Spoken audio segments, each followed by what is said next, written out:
Hey, Lisa. Lisa, this won't calibrate.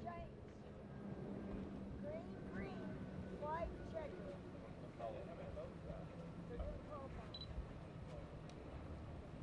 Green, white, checker. Okay. Maybe it's my radio. Might be my radio. Yeah. I don't know when to dance. Just keep going back to the Lake Guntersville, Hydrofest, and the Prix. It is day number 2 of Prix. It is day number 2 only because we had a test session yesterday afternoon for our Pro Lights Grand Prix Hydroplane and our H1. It was an action-packed 3 hours yesterday afternoon, but this morning now we begin in earnest the 2023 Hydrofest. And as I say that, finish the sentence, Jeff Ayler, Brent Hall in the Boitano Homes. The U440 goes across the start-finish line. My name is Brad Luce. To my left, my good friend and excellent hydroplane announcer, Jeff Ayler. Jeff, welcome to Guntersville. Brad, good morning. Great being with you, and better yet, being with these very knowledgeable race fans we're developing here in Guntersville. Day number 2 of 3, as Brad mentioned, on the water. Brent Hall in the U440 Boitano Homes. Brent had a top lap yesterday, Brad, a little over 142 miles per hour. Had 2 at 129. Looking good on the water, entering turn number 2 on this 2.5 mile race course. But Brent needs to qualify as an H1 Unlimited pilot right now. Yes, he really does, and to do that, he is required to complete 15 laps on the race course. He got 3 of them, as you said yesterday. He has to get 10 of those 15 laps above 130 miles an hour. He got 1 yesterday. He had 2 at 129, but I'll tell you right now, that lap is north of 130 miles an hour.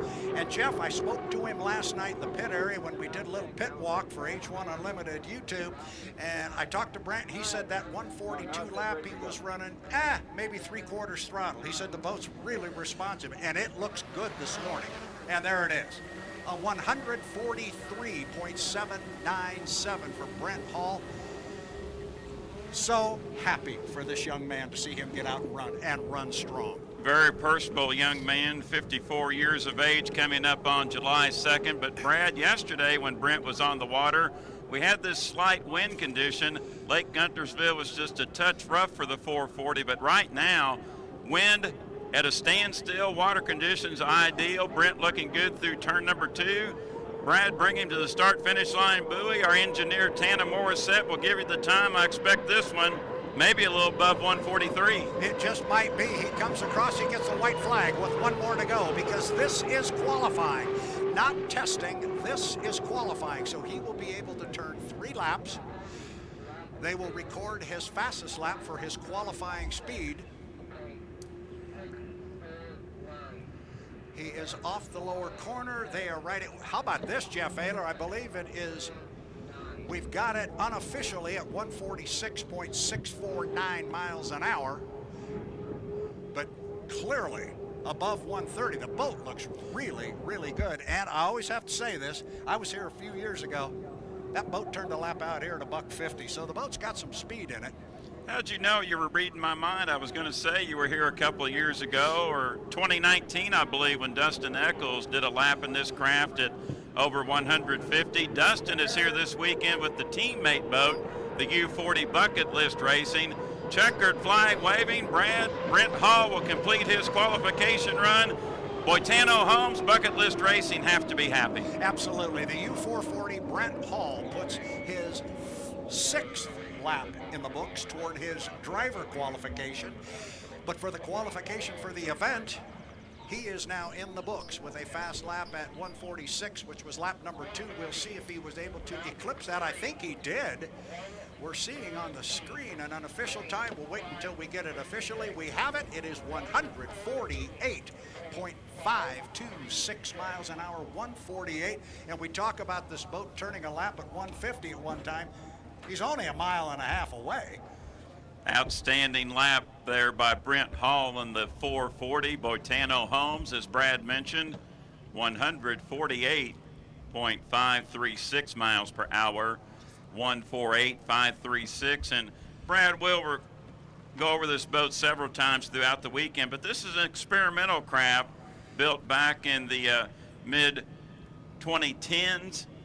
Craft runs the T53 turbine. This one's rated at 1,400 horsepower, where the remaining H1 Unlimiteds running the turbine run the T55L7 gas turbine. It pops out 2,600 horsepower. And the lone piston boat in the fleet, Ed Cooper's Griggs presents Miss Ace Hardware, the turbocharged Allison can exceed well over 3,000 horsepower. So a great display, not only of boats, Brad, but engine combinations for H1 Unlimited. 6 turbines, the big ones, Hall and the small turbine, and of course the turbocharged Allison. Next up on our qualifying ladder is going to be the U8. That is going to be the Beacon Electric with J. Michael Kelly. And the boats are coming out and qualifying in order today based on their finish in the National High Points last year. And your first question, if you follow these boats closely, and a lot of these fans in Guntersville, Alabama do exactly that, you're going, wait a minute, J. Michael Kelly was at the bottom of the list because this is in inverse order. That's because of the accident to the U9 last year in Madison. They changed numbers and transferred the numbers off the U8 over to the U9, and therefore the U8 did not get very many points. Away from the dock, we've got the Beacon Electric coming with J. Michael Kelly, but I have to throw this out. 2 things. Number one, a reminder to our fans that the speeds we are reading, they are official speeds, but they are not logged officially because the boats do have to go through tech inspection. So when we say they're unofficial, that doesn't mean the speed is going to change, but there may be a fuel flow or an N2 violation which would negate that time. That's number one. So the boats still have to go through tech inspection, meaning the 440, and Brent Hall has to do that. However, for this very short period of time, Brent Hall, as an as yet unqualified H1 Unlimited driver, is the current record holder on this new race course in Guntersville. By the virtue of the fact he was the first one out, he is the record holder. I got a pretty strong notion that may go away here pretty quick. Yeah, you can take that to the pari-mutuel windows. No doubt that will be busted. Off the top end of the race course, it is J. Michael Kelly in the Beacon Electric. Looking very, very smooth across start-finish line. Look at that right sponson. Jeff, he just picked it up. It was barely touching the water, and that is the epitome of the perfect boat ride. Every time you touch the water, you lose speed. You add to your time. You go slower. You want to pick up that front end and just lightly fly it on the straightaway. J. Michael Kelly had a great boat ride yesterday. He is at it again this morning up the backstretch on lap number 1 of 3. This particular craft won the 2021 Southern Cup in the silver, white, and orange colors as the U8 Miss Tri-Cities, and the problems began last season for this boat right here in Guntersville at the GPA Gold Cup. A blown turbine engine on lap number 1 in turn number 1, and Brad, after that it was a struggle for the 8, but right now the 8 is back. Oh boy, the 8 is back and the 8 is strong. I mentioned I walked through the pit area last evening and talked to a lot of these drivers on a little pit walk we did on H1 Unlimited YouTube. And by the way, Jeff Ayler, let's take an opportunity to welcome all our fans across the country and around the world on H1 Unlimited's YouTube channel. Their live streaming coverage of the 2023 Hydrofest. Brent Hall's record-holding run was short-lived. The U8 and J. Michael Kelly 165. That's 165.213 miles an hour. Boy, J. Michael Kelly burning up Lake Guntersville here early on this Saturday morning. Construction trade, professionally, understand he's an outstanding woodworker, and he's got that throttle to the wood. Will we see 166? Will we see 167? J. Michael Kelly picks up the white flag, 1 to go. And again, this is a qualifying session. There are points on the line here this morning. Our top qualifier for the race for the Southern Cup will earn 100 points. And if you're new to unlimited hydroplane racing, the event is all about garnering points throughout the weekend because it is our top 5 point getters who will be on the front row for our winner-take-all final. That second lap, Jeff Ayler, a tick faster, 165.639, 165.639. Kelly resides in Bonnie Lake, Washington, married to his wife Angela, their 3 children. Brennan, 23, Carson, 13, and Lil Asher, he's up to 7. He's going to be a great J Hydro driver. Here comes the completion of J. Michael Kelly's qualification effort this morning, and it was a strong one. No pun intended for strong racing, but it was a mighty good one. A couple of laps at 165 miles an hour. We get the drone shot here, Jeff Ayler, as he goes slowly through turn number 1, and he'll head back across the causeway. Another 165-mile-an-hour lap. This one a tick slower, 165.4. And again, the boat has to go through tech inspection to become official. The speeds are correct, but he has to go through tech inspection and make sure everything was legal under the hood. But assuming that it is, we have a new course record, 165.639, the hot lap for J. Michael Kelly. Great run by the 2021 Southern Cup champion. Their test speed yesterday was 166.066. This one, as Brad just mentioned, at 165.639. I know we're getting old when I can say J. Michael Kelly is now currently 44 years of age and picked up his first ever career win in H1 Unlimited back in 2009 at the UIM World Championship race, a half a world away in Doha, Qatar.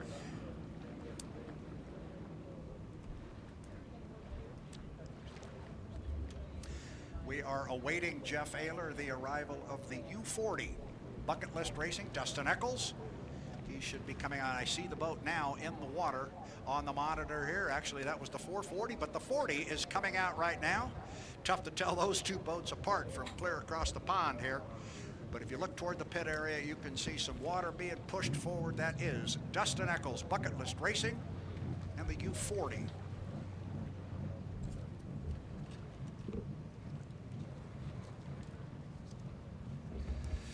Dustin Eckles, 43 years of age, was born in Kirkland, Washington, so he's got boat racing in his blood. Kirkland, Washington is right across from Seattle on Lake Washington. He now calls Monroe, Washington home. He is a diesel and heavy equipment repair and mechanic, owns his own business. He and wife Rena have their daughter Finley. Finley's 16 years old, and Jeff, she's been stepping behind the steering wheel of some smaller boats. These families, you were talking about J. Michael Kelly and his family, it's not going to be too much longer, well, for you and me maybe, but down the road, that one Carson Kelly is going to be a player in this sport, and maybe Finley Eckles as well. But right now, it is Dad Dustin, top end of the race course, the U40 bucket list racing. Finley's an outstanding outboard driver. She had a race last weekend, the state of Oregon, done real well, and Brad, Dustin Eckles went deep up in turn number 2. Green flag waving. Lap number 1 on the clock, 3 times around the U40 bucket list racing. We joke every time we get on the pipes together, Jeff. We joke about the fact that I'm colorblind and so forth. I don't have a lot of trouble finding this boat on the race course. This one's pretty easy to see. That's everybody around here recognizes that. That's Tennessee Orange. And he's already through the lower corner, up the back chute. And this course this year, we talked about it yesterday, but with the fans coming in this morning, this course is shorter in overall length in the straightaways than it was a year ago, but it is substantially wider. I think it's 894 feet, if I've got the 94 part right. There were 1,200-foot corners here a year ago. Look at Dustin paint the buoy up there. Because of these wide corners, they are able to take a nice arc through those turns and put it right on the buoy row and save time. Dustin Eckles, bucket list racing, the U40. Boy, beautiful boat ride past the start-finish line buoy. And Brad, yesterday during testing, Dustin had a lap speed of 165.782 miles per hour, and they will love this one on lap number 1. It's hot. 167, and get this, 0.904. He's a tick under 168. Dustin Eckles rocking up the backstretch in that bright orange U40 bucket list racing, boat owned by Kelly and Sharon Stocklin. I am so happy for this young man. He's been driving the 440, and he has now got his opportunity to show what he can do in a full-blown, full-size H1 Unlimited, and he just showed the field. I've got at least a 167 underneath the bonnet. Maybe he's got more. He puts lap number 2 in the books, and you mentioned it last time, Jeff. The boat ride is fabulous. Boat working well above the water, just dancing, tiptoeing side to side on each sponson as he works back into turn number 1. 167.904 was lap number 1. Works that gigantic big left-hand sweeper. Lap number 2, touch slower, 166.595. 166.595, backed it off just a touch, but that is still a smoking lap out here. And I get to say it again. We have a new course record here, assuming it stands up to tech inspection. With the new race course, every fast lap we get is going to be a course record. And we are going to be talking about all-time 2.5-mile records as we go through this qualifying session. But Dustin Eckles with a strong run here for the U40 bucket list racing. And Jeff, it's 8:25 in the afternoon, and you've already come up with the left-hand sweeper comment. And Jeff, lay it out there. Lap speed on lap number 3 was? This is the quickest so far of the weekend in Guntersville. Dustin Eckles, bucket list racing, 169.731 miles per hour. 169.731. Brad, the dominant color of that craft is Tennessee orange. We're in the Tennessee Valley here in northeast Alabama. That craft is smoking. Something to be said about the South's fastest water, but we made a comment yesterday that may be a misnomer. World. Jeff thinks it should be the world's fastest water. It is quick. Again, the boats have to go through tech inspection, but 169.7 miles an hour. And Jeff, I just turned my page to the all-time speed records because you and I were talking down here. Are we going to see a lap at 170 miles an hour this weekend? Well, we are less than 0.3 of a mile an hour away from that right now. Well, yesterday I mentioned, Brad, my friends in Madison, Indiana, Tim Torrance, the voice of hydroplane racing at 96.7 FM WRX, and David Campbell from the Madison Courier brought up. David mentioned to me 3 weeks ago, he said, Jeff, I think we'll see a 170. Well, David, here in a matter of moments, I think you'll be right. I think you may just be right. You were talking about Dustin Eckles smoking around the race course. He just got the boat back to the pit area, shut it down. He was smoking out the rear end. I am sure they are very, very happy. Now, I had to turn my page to the all-time speed record sheet because now we're going to have to start talking about this. The all-time 2.5-mile qualification record anywhere. The all-time record set in 1999 by Dave Vilwalk aboard the Miss Budweiser, 173.384 miles an hour. We're starting to sniff that all of a sudden. Vilwalk did 173. I remember Mark Tate one time in Winston Eagle, 172, I believe. Will this be a shot here later of the third ever H1 Unlimited to do a lap at 170 in qualifying? I think we're going to see it. Meanwhile, Legend Yacht Transport, the U11, Jamie Nielsen, the boat owned by Scott and Shannon Rainey out of Cleella, Washington. Jeff, I believe, although you are from Madison, Indiana, I think you know where Cleella, Washington is. Cleella, a couple hours east of Seattle in the mountains, a picturesque city east of Seattle, and when the weather turns cold, Cle Elum can be bombarded with snow, but Scott and Shannon Rainey has moved to Cle Elum, moved their boat shop there, picturesque town. Jamie resides in Gig Harbor, Washington, the driver, and Brad, his wife Jessica, children, Claire at 8, little crew is now 2, but Dad is on the water. He looked good yesterday. I think we're going to see probably mid-160s here with the 11. I think so, too. He just painted that exit pin coming off the top end. Here comes Jamie Nielsen. Driving the U11 Legend. Yacht Transport gets the green flag to start lap number 2, flies the front end just a little bit down to the lower end of the race course. Scott and Shannon were so very happy last night with their performance yesterday, but Scott took it all in stride. He says, we're making progress. We're making progress. He's not going to be happy till he's right up there with everybody else. How about this, Jeff Ayler? 161.829 miles an hour, a tick off of 162. They've got to be very, very happy with that. This is not the same boat that Scott and Shannon ran here a year ago. And a quick story about that, they have the 2 hulls, and for the last couple of years they ran the other hull, which is affectionately referred to as Scott's boat. This is referred to as Shannon's boat, and she is letting husband know that this is the faster one because it's her boat.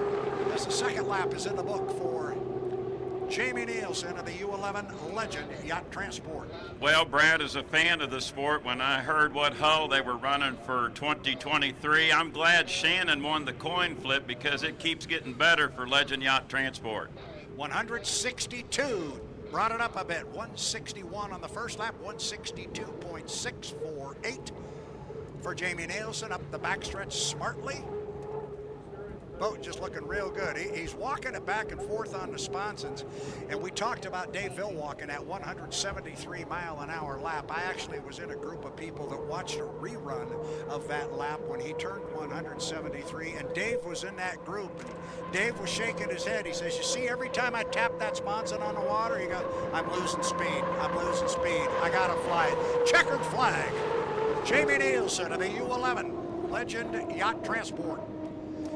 Primary sponsor Dave Holly with Legend Yacht Transport out of Fort Lauderdale, Florida. Very familiar name with H1 Unlimited Hydroplane Racing. Brad, lap number 3 looks a little better. First was 161, second was 162. Lap number 3, the quickest, 163.758. Again, these speeds are official speeds, but they have not been confirmed yet. The boat does have to go through tech inspection, but holy cow. Brent Hall came out here and turned to 148. Since then, it's been 169, 165, 163. Guntersville, buckle up. This is going to be a heck of a Southern Cup. This is going to be a quick one. Once again, good morning to all of our race fans here on site at Lake Guntersville. If you're watching us online via H1 Unlimited through YouTube, I'd like to say good morning to Mike, the Buckeye from Garrettsville, Ohio. Boats look incredibly fast on the water from his eyesight watching H1 Unlimited via YouTube.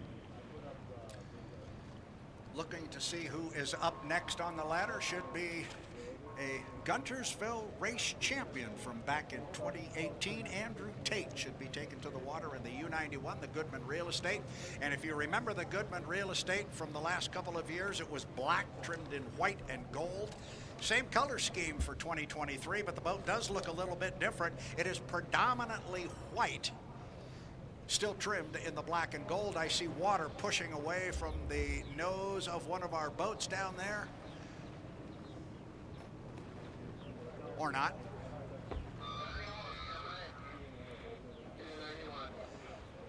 I think now that we look at the monitor here, it's tough to look all the way across. I think we still see the lid up on the 91. They will be out very, very shortly. But so far, Jeff Ayler, we're 30 plus minutes into it. Now, Jeff, we've got a great look on the monitor. We can look right at the Goodman Real Estate, the U91.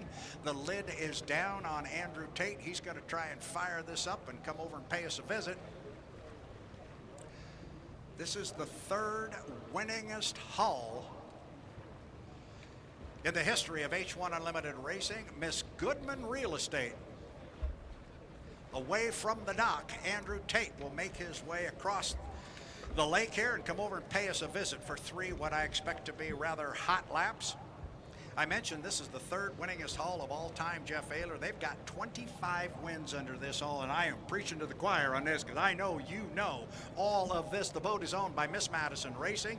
This hull has won 4 APBA Gold Cups, 8 National High Points Championships, and Jeff, They're only 2 wins behind the winningest haul of all time. If Andrew gets this thing dialed in and figured out and he starts to understand it, they could tie or break that record this summer. Well, no doubt on paper coming in here, this craft with several others on paper has a chance of winning the Southern Cup right here at Lake Guntersville. We mentioned Miss Madison Racing. Miss Madison Incorporated, led by President Charlie Grooms. 2 board members are here on site that I know. Brad, good morning to Dave Taylor, and my neighbor down the road on Rikers Ridge, Jeff Kernan. They're on site this weekend as board members of Miss Madison Incorporated. Our fans might have noticed an interesting line that Andrew Tate took to come over to the race course. Everybody comes at a sharp angle across the race course, and they pick it up just before the entrance pin to the top end where Andrew is right now. He instead came across by the causeway, then made a hard right-hand turn and picked up the course at the exit pin of turn 1. Fans out in the Tri-Cities will remember he's pretty famous for his course entrances, if you will, in the Tri-Cities. Also pulled some fun stuff in Detroit. But right now it is Andrew Tate in the U91. The Goodman Real Estate, he's on the clock. Beautiful boat ride entering turn number 1. Andrew Tate out of Canton, Michigan, 33 years of age. Of course, his father, Mark Tate, the one-time pilot of the Winston Eagle, camel-powered Smokin' Joe's. Mark, a 2-time Gold Cup champion. His son Andrew, 1 Gold Cup under his belt, and Mom Sandy was a Super 145 pilot back in the day, battling with legendary Willard Wilson in the day of 145s. Andrew into turn number 2. Brad, this is one that can get close to 170. We'll see. Absolutely. You talk about the Racing Tate family. You didn't mention Grandpa Joe. I did yesterday. I'll do it again. But then you told me yesterday you actually called Grandpa Joe winning a heat of racing. At Quake on the Lake in a G&H, he won a heat at 7-0. Andrew Tate, just like that's got 1 in the book. He'll get 3 times around this race course. Andrew Tate, 33 years of age. Early in August, on the 12th to be exact, he will turn 34 years old. Calls home to Canton, Michigan, born in Ann Arbor. This is a young man, as we talk about his lineage with his father and his mother and his grandfather, very much understanding of the history of our sport and the rivalry between Detroit and Seattle back in the late 50s, early 50s, late 50s, and into the early 60s. He's very cognizant of that. This young man has a good feel for the history of our sport. He respects it very much. He also is one heck of a chauffeur as he comes off the top end of the race course. His first lap speed, Jeff, 163.7. 163.247 for Andrew Tate. Second one is in the books. I read the wrong line, my apologies. But 163 miles an hour. We'll see if he can improve on that. He's at the lower end of the race course. We talked about this a little bit yesterday. When the boats go through the corner, our fans are going to notice that wall off the skid fin, that big rooster tail that comes off the trailing edge of that left side sponson, it's not as big as you have seen in the past. The reason for that, Jeff, a lot wider race course. They're not turning near as sharp as they have on the course out here before. Second lap speed for Andrew Tate in the Goodman Real Estate, 164.458. He upped it a little over a mile per hour. He's going to come off the top end. Jeff Ayler, bring him down to put 3 in the books. Tate off turn number 2, paints that exit pin, checkered flag waving. Here at the start-finish line, Andrew Tate flies the U91. Goodman Real Estate across the start-finish line buoy. We'll get a time here for you on lap number 3. Waiting for Tana Morissette to get that information from our scores with H1 Unlimited. So 5 of our 8 H1 Unlimited hydroplanes have been out on the waters for this 2-hour window of qualifying. And the third lap was a touch slower at 164.269 miles per hour. Brad, you know me. I love the Triple Crown. I handicap, not that good with those. I handicap these from yesterday to today. I think the story right now, early on, Miss Madison Racing needs more speed. So far, so far. Now, I'm going to temper that by saying, and I spoke to both drivers last night on our pit walk, remember, Dylan Runne in the U1, the Miss Home Street, we're going to see him out here in a little bit, and also Andrew Tate in the U91, the Goodman Real Estate, who's crawling back into the pit area right now, the boat across the lake. These are drivers who, as of yesterday, that was only their second day in those boats. They drove them at the test session in the Tri-Cities. Yesterday was day 2. They're still on a pretty steep learning curve. Exactly. You don't win them in qualifying, you do win them in the racing activity, but thought they might be a little bit quicker up there with the strong racing entries. And speaking of strong racing, Corey Peabody leaving the pit dock in the U9, Miss Beacon Plumbing. This craft was your winner here last year at the APBA Gold Cup when it was the dominant silver boat with the name Lynx Healthcare. Yeah, this boat, this is the boat that in Madison, Indiana put on arguably the best show of the season with Jimmy Shane at the time in the home street. This boat running in Madison, Indiana in the final heat completed 4 laps literally right on top of the right side rear view mirror of the Miss Home Street. Unfortunately, the great 2-boat duel for the 2022 Indiana Governor's Cup came to an end abruptly at the entrance pin to the lower corner when this boat hit a roller, went airborne, went around about a time and a half. Fortunately, Corey Peabody was okay. The boat, not so much. It came back in 2 distinct pieces. The crew made the decision that they had some changes they wanted to make to the boat in the off season. They decided, well, the boat was apart, let's make them now. They did. This is the result. It looked good yesterday, and right now, Corey Peabody, your defending Lake Guntersville champion and your defending APBA Gold Cup champion, is on the clock, Jeff. Corey, the team general manager of Strong Racing, resides in Covington, Washington, married to his wife, Stacy. Their children, Riley at age 20, Layton at 12, and Brad always say, I like his youngest son's name at age 10, Race, R-A-Y-C-E. Race, Dad is racing. And you mentioned the kids. Riley's getting involved as a driver this year as well. Corey is very, very excited to see how that's going to turn out. Right now, what's turning out real good is the top end of the race course. Corey Peabody in our oldest H1 Unlimited hydroplane. It goes back to 1992, but I'll tell you what, as we just got through saying, Jeff, the boat was completely rebuilt in the off-season, as most of them are. They tear them apart and make sure everything's clean structurally, et cetera, but this one had a lot of work done to it. He's down at the lower end of the race course, and tell you what, Jeff Ayler, they're going to be very happy with this particular speed. 167.320, 167.320. What we normally see is the second lap be a tick faster, and the third sometimes even faster yet. 170's out there just hanging for somebody to grab it. 170 is in grasp. These drivers can see it. Can they get it? Corey Peabody's first career win in H1 Unlimited. Brad, you were there at the 2021 Hapo Columbia Cup. White flag being displayed, and Brad, I like this boat ride. Yes, it is tiptoeing side to side, but he's trying to create the most speed he can with that canard wing up in front of the forks. Yes, he certainly is. The second lap is in the books, the first one at 167. I love watching Jeff Campbell, the crew chief on both the 8 and the 9. Every time the boats run, he comes and stands just to our left, the watchful eye of crew chief Jeff Campbell. Second one a tick slower, 165.9, 165.972. So I just had to say something about sometimes the second lap being quicker, and Corey backs it off a mile per hour.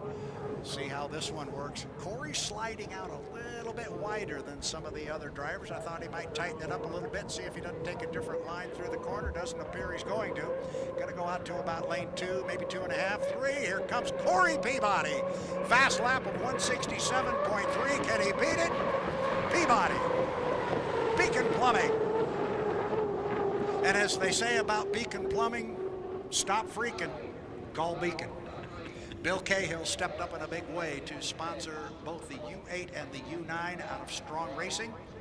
He also stepped up to help make sure and ensure the APBA Gold Cup is in his hometown in Seattle. Jeff, we got a third lap speed right here. Kick it out. 166.211 miles per hour.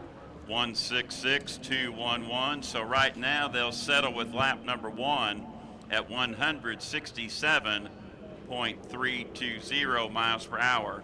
Brad, for our fans watching online with H1 Unlimited via YouTube, and our fans here arriving early along the shoreline of Lake Guntersville, this is a 2-hour window for H1 Unlimited qualifying. Boats can come back out. Maybe we'll see some do it twice, maybe 3 different times. 2 hours is plenty of time, and one we want to see back out especially is the 440 Boitano Holmes of Brent Hall. Absolutely, because he not only is trying to qualify the boat, which we believe he did successfully with a quick lap of 148.5 miles an hour, but Brent Hall is not yet qualified as an H1 Unlimited driver. He needs 15 laps. So far, he has recorded 6 of those laps.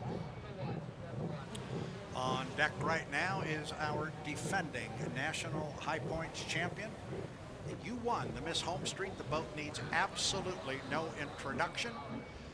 It is powder blue and white. It is owned by Miss Madison Racing Incorporated. And I think about the only other thing you need to say about that Miss Madison hydroplane that you won Miss Home Street is, man, it's fast. It has been a sweetheart of a hull since it came out in H1 Unlimited hydroplane racing. Just a beautiful boat. Built in 2018, the 9th different hull to race as Miss Madison. 2 of those hulls were substitutes. Since 1961, Miss Madison has run 9 different unlimited hydroplanes. And Brad, the 2 substitute boats, 1988, San Diego, Ed Cooper elected to change the U3 to U6. No, in Las Vegas. The craft in San Diego was involved in a blowover accident. Then the season finale at Las Vegas, Ed Cooper changed the U3 to the U6, and then in 2013, I believe. I think you're right, I remember. We had the accident at Madison, and then the 9 was brought to Detroit and numbered U6. John Zimmerman drove the Oberto in place of Steve David at that Gold Cup in 2013. The only markings on that boat when it pulled into the pit area, 2011. 2011, it said Hydroplane and Raceboat Museum on the side of it when they pulled it in, but you are correct. That was the second time. Meanwhile, at the top end of the race course, Dylan Runne, another of our rookies. Now, the difference between Dylan Runne and Brent Hall is Dylan has already got himself qualified as a driver. However, he is going to have to run this race the entire event. He's going to have to run it a little differently than the other drivers, but we will have that conversation as we move forward. Meanwhile, Dylan Runne taking over the seat of the home street for the retired Jimmy Shane. Dylan Runne, 29 years of age. He will turn 29, on July 3rd, which is a great day, by the way. I happen to share that same birthday with Mr. Runne. Young man out of Rumson, New Jersey. Fans are going to get to know this guy. He is a good one, and I expect to see a couple hot laps here. I really do. You said the Madison boats needed some more speed. I think we're going to see some right here. Dylan's birthplace, Red Bank, New Jersey, home of the 1941 APBA Gold Cup. And if our friend Bob Pappy Moore is listening and watching us, he'll like to know that as his friend Dylan Runne on the course up in turn number 2. In the home street, blue and white, Miss Home Street. Runne looking good. Brad, can he get in the mid 160s? We're about to find out as the first lap is in the books as he walks it back and forth on the spots. And then, like you said, trying to get some air underneath that boat, get it what they call floating, get it floating. Every time your boat touches the water, you lose speed. That's friction. And you don't want that friction. You want to get the boat up and fly it. Obviously, it is a balancing act. You don't want to float the boat too high in the air. First lap, 161.603 miles an hour. Dylan Runne. Halfway point of the backstretch, 2/3 up the backstretch now as he hits that entrance pin, hangs it on the hook. I love the line these guys are taking through the top end of the race course, Jeff. They come off that exit pin right on the buoy row. Beautiful side up in turn number 2. Of course, Miss Home Street campaign by Miss Madison Racing. The team has 40 wins in 62 years of racing, including 6 APBA Gold Cups. White flag displayed as Dylan approaches turn number 1 on this 2.5 mile course at Lake Guntersville. David and Katie Norton, they say it's the South's fastest water. You need to relabel that as the world's fastest water. Lap number 2 time is quicker for Dylan Runne, 165.353 miles per hour, 165.353. You were wondering if we would see mid-160s. I think that qualifies, no pun intended. 165.353 for Dylan Runne in the home street. He is on the 3rd of 3 laps around here in our qualification effort. Paints that exit pin. Checkered flag flies. Dylan Runne in the U1, the Miss Home Street. And his qualification effort, very, very successful. It's in the books. Jeff Ayler, during the off-season, I sent a questionnaire to all of our H1 Unlimited drivers. And something that should be said about Dylan Runne here, one of the questions we asked them was, what are your goals for the 2023 hydroplane racing season? But first, Jeff, why don't you relay our lap 3 speed to our fans? Lap 3 for Dylan Runne, 166.740 miles per hour. His fastest lap of the weekend, 166.740. Did it when it counted the most. Did it when it counted the most, and they're stepping it up. Again, he's getting to know the boat. And as Bill Muncie used to say, the boat and the driver have to become one. I want to go back to what I was saying. I asked Dylan what his goals are for the 2023 season. He said he would like to continue their string of National High Points Championships. He hopes to win the National High Points Championship this year. If he does, since 1947, and that's a 4, 1947, when the American Powerboat Association instituted the National High Points Championship, no rookie driver has ever won it. So that would be a first if Dylan Runne could pull it off. And there's also that list of drivers we'll get into that won their first ever boat race that they got in. I thought I knew who most of them were, but I've been corrected lately. I got a longer list now. There's more than 4. There are more than 4, but how about this boat coming your way right now? I think you like this one. Makes a lot of noise. Oh, this is the U3. The Griggs presents Miss Ace Hardware. The sponsor, Griggs Ace Hardware out of Tri-Cities, Washington. So happy to have Charlie Grigg here this weekend representing his company. And of course, he's been a part of the Cooper racing team for a number of years with Griggs Ace Hardware. Ed Cooper, the owner, out of Evansville, Indiana. This is the World War II aircraft engine, the throwback motor that brought the sport to its prominence back in the 1950s, 60s, 70s, 80s, starting to dwindle away in the 90s when the turbines come into effect. Turbocharged Allison, it can pop out over 3,000 horsepower. Jimmy King, the driver out of Wales, Michigan, 62 years of age, a mason contractor by trade up in Michigan. The turbocharged Allison, crank him up! He's popping a little bit up there at the top end. We'll see what he does here when he gets to the exit pit. Jeff, do not expect, let's put it this way, I do not expect to see this boat come out and run 3 quick laps. I expect them to see them come out and get qualified. He's coming down slowly here to start and finish. Boat definitely popping and banging a little bit, especially up at the top end of the course. He is not running very quickly right now. He may make a left-hand turn and head it back to the pit area. We saw this boat run yesterday, and as he was starting up the backstretch, he made a right-hand turn. The boat dropped down in the water. He made a right-hand turn and went back to the pit area. I talked to Jimmy about it last night. He said, no, everything was fine. He just felt something that wasn't right. He didn't feel like it would damage the boat in any way, so he drove it back to the pit area, and he said no problem whatsoever. Everything's good. Now, Jimmy starting to wind it up a little bit. He did not head back to the pit area, but you hear him popping going up the backstretch there. Little popping and cracking from the turbocharged Allison. Jimmy King, Go 3 Racing, established at the fall of 1985.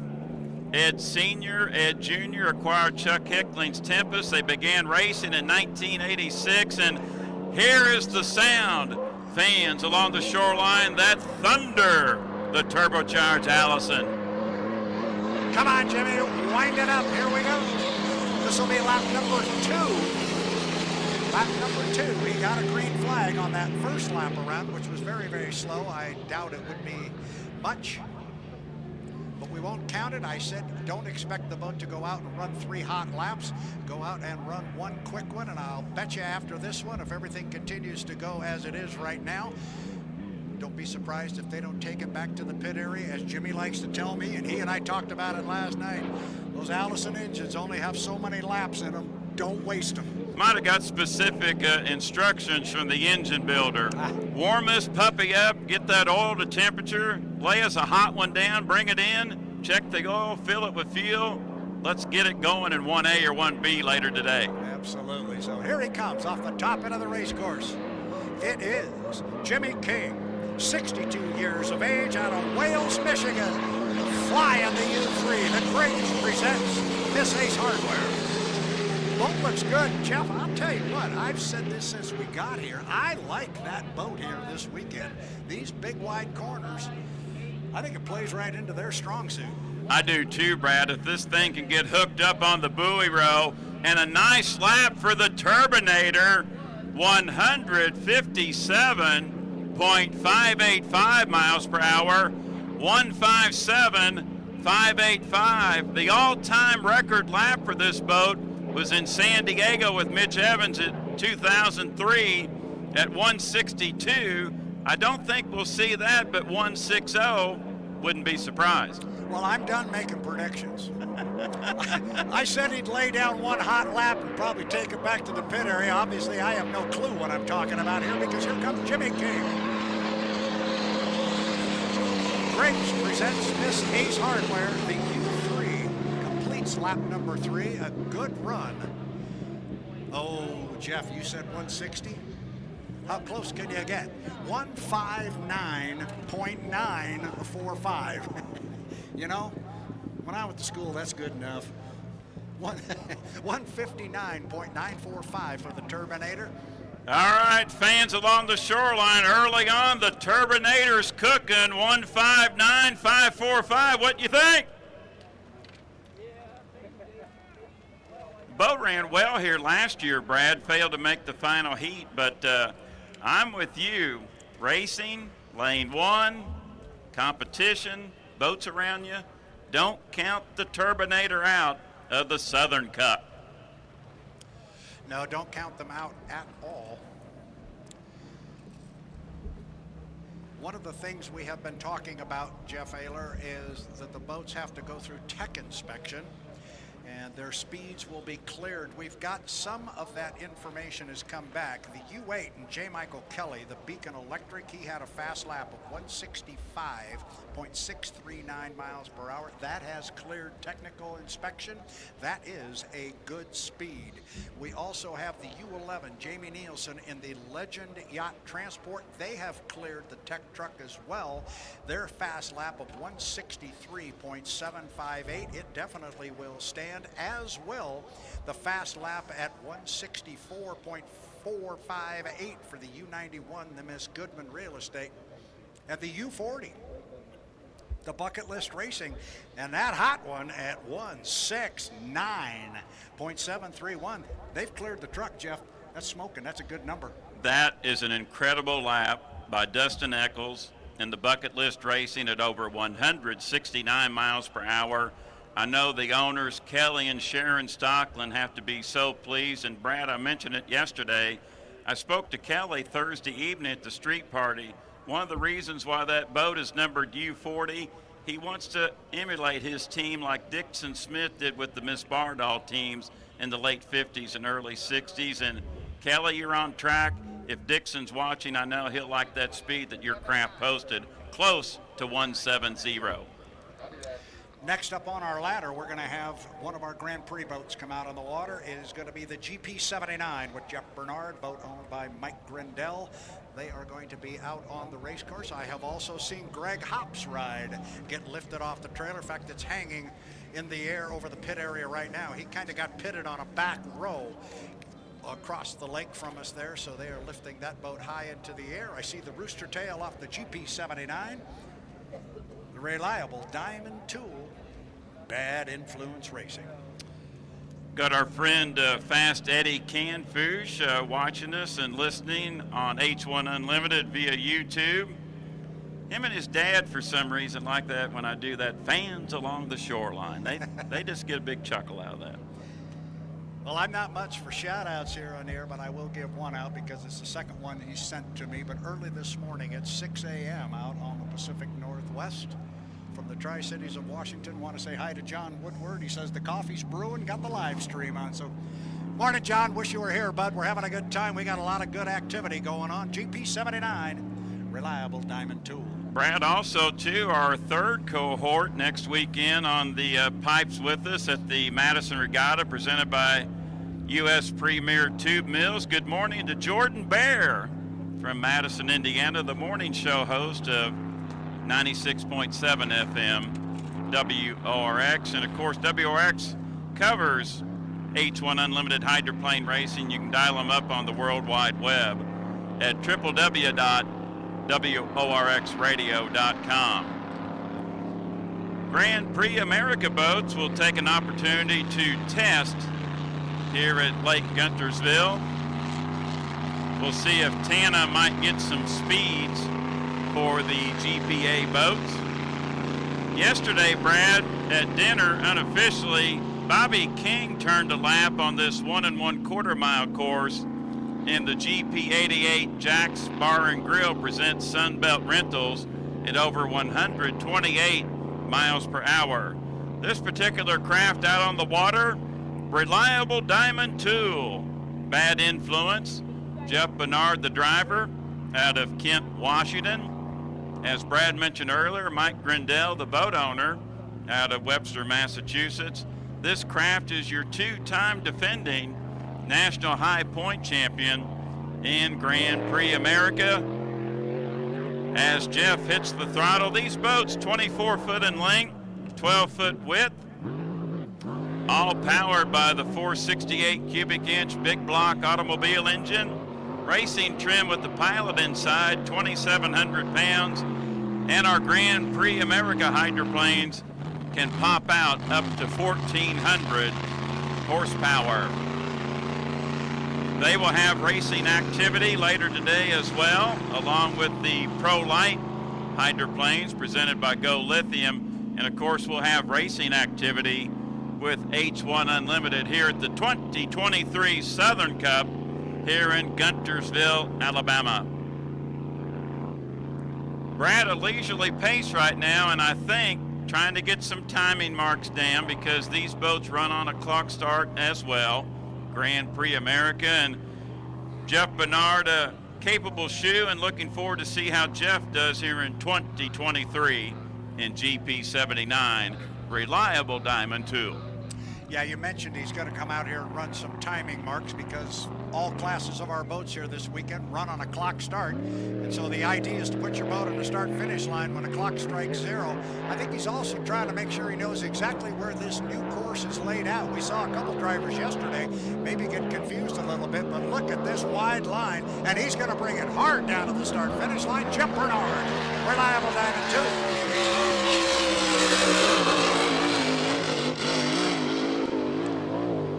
Jeff running an outside mark, and Brad, I had a timing run there at the entrance pin of turn number 2, the start-finish line, running well away from the buoys.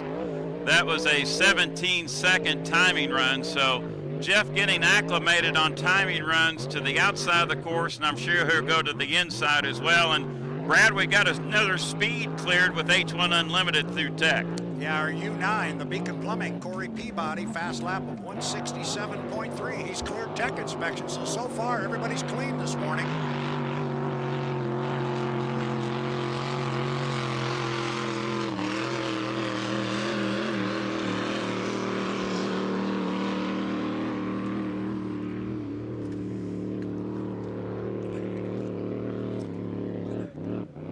Jeff got the checkered flag, electing to go around one more time. Maybe a little bit confusion with our flag personnel right here below us. And Brad, a reminder for our fans along the shoreline, I'm already starting to feel the humidity even though we're under the canopy, but hydrate, hydrate, hydrate. We can't stress it enough.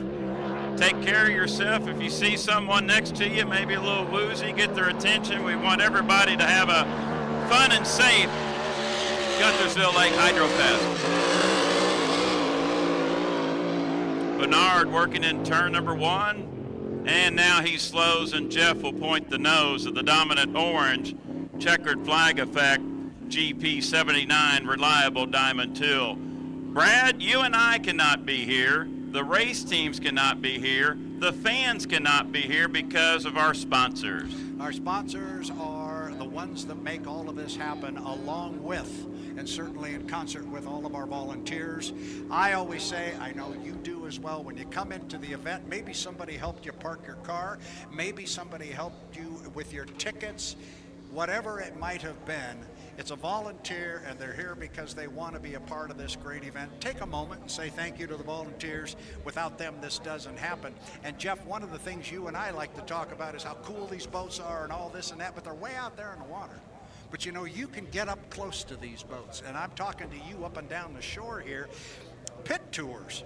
Make sure you take a pit tour. It's a great way to see the boats up close. For those of you with the Ultimate Pass or the club level ticket, make sure you get over to the pits today. Buses are going to leave out of Gate 1 and will take you to both pit areas, and that's because there's one right down here on the boulevard side. That is where our Pro Lights are pitted, and then across the lake, the Grand Prix hydroplanes and the H1 Unlimiteds are pitted across the lake. The pit tours are going to begin at 10 a.m.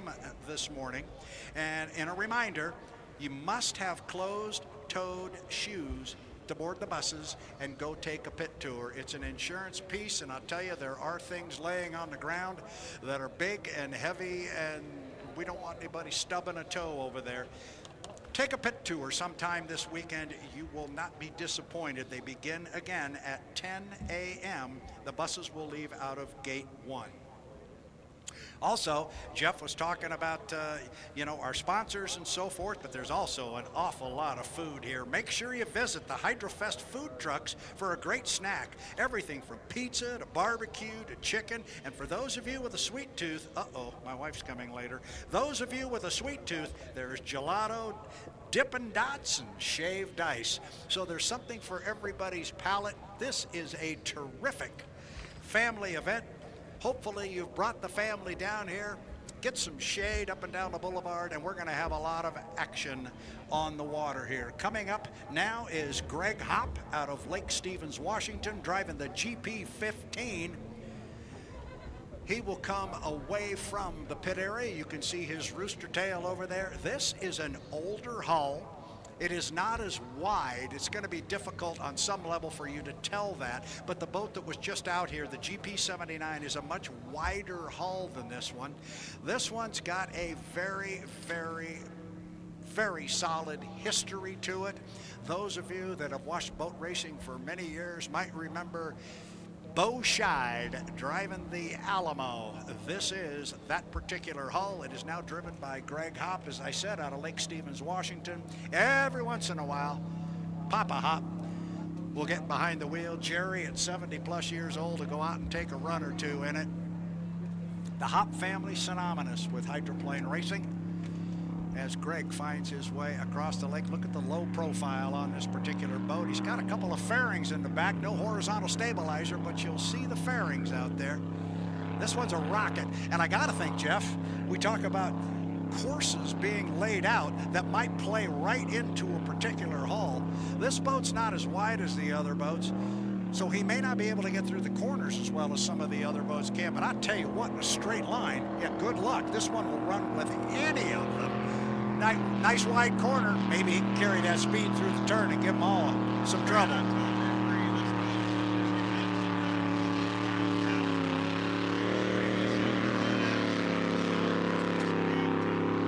Many race wins, championships, but it's been redone over the year numerous times. These composite boats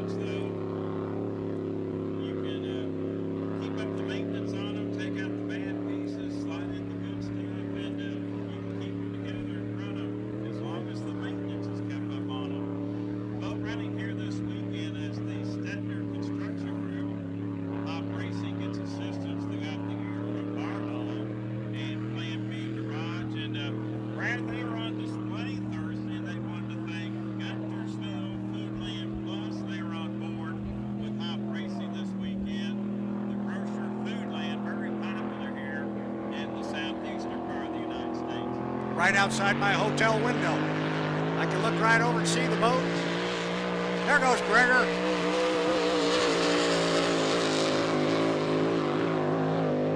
And Brad, Greg has a win in Grand Prix America, the season finale at San Diego in 2021. You were there in that final heat that year. This boat, it always runs well, but there was some extra added sauce in it in that final heat at San Diego. It blistered Mission Bay. Yeah, he blistered it, and there is no more fun interview in hydroplane racing than Greg Hopp when he wins. And you've interviewed him many times, as have I, and he can let out a yell and a war whoop better than anybody, and he loves to do it when he wins. Greg Hopp.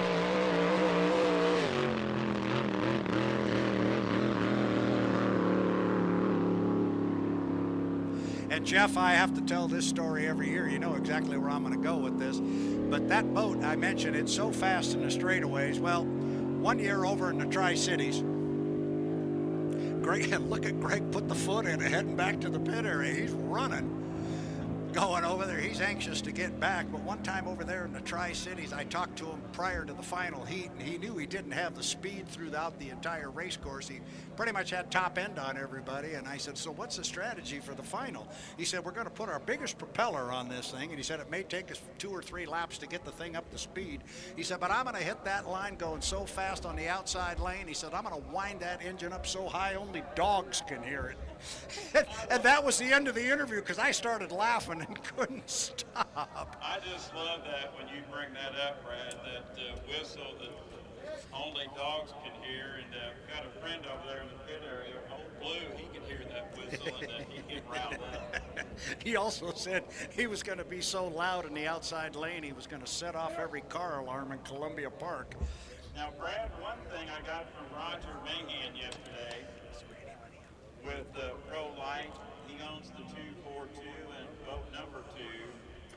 I'll have a speed chart to indicate when we go racing how fast the Pro Lights and Grand Prix America boats will go. So I will have a secondary watch, and hopefully after each heat we can give you an average speed of the winning boat only. It won't be official, but it will be approximate. But they're wanting to set course records here this weekend on the South's fastest water, which I'm now relabeling the world's fastest water for inboard hydroplane racing right here in Northeast Alabama. Works for me. And I'll get these cheaters working. I really got to blow this puppy up, Brad. I was going to say, if you're going to read that, you're way ahead of me. Just for example, let's say if a heat on a 1 1/4 mile course,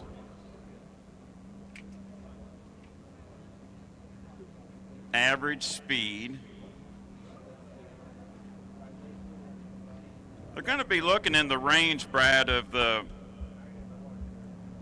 112, and I'm even going to go up to the 130 mark, because we saw Jeff Bernard last year at San Diego take control of Mission Bay. He set a 5-mile competition record on a 1 2/3 course at a little over 131 miles per hour. How to set a record, course record, a lot of things have to happen. Of course, you have to have good water, but we'll see how this water dissipates as well, because this is a new cutout on Lake Guntersville for this 1 1/4 mile course. Sidebar real quick, the 166-mile-an-hour lap for the U1, the Miss Home Street, has cleared the tech truck. So the Home Street's legal. So far, everybody's come through tech inspection on the Unlimited side clean. So far, so good. Thank you, Brad. Out on the water, one more Grand Prix America hydroplane. It is the GP 35 River City Printing boat campaign by TKO Racing 35. TKO is not for technical knockout, it's for the owners, Thompson, Kennedy, and Osinga. Brandon Kennedy chauffeurs this weekend out of Newark, Delaware. Brad, this is a brand new Grand Prix America hydroplane, and the owners are Ron and Sandy Thompson out of Bel Air, Maryland. I saw Ron at the street party on Thursday. I said, Ron, you got a gorgeous boat. He said, Jeff, we built a new one. We're making some changes to it. Why build something everyone else has? We want to try something different. Innovation, that's what drives this sport. Brad, I clicked my watch there. I'll see if I can get a hot lap for our fans along the shoreline and also to watching via H1 Unlimited through YouTube. Right now, halfway up the back straightaway at the 15-second mark on a 1 1/4 mile race course. These are the second largest hydroplanes on the planet. Grand Prix America. Right there at the exit pin. 30 seconds at the exit pin.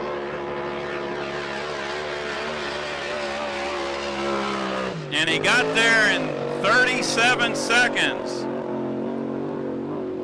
37-second lap for Brandon Kennedy in the River City printing. Gotta get these out of the sun. And Brad, by my chart,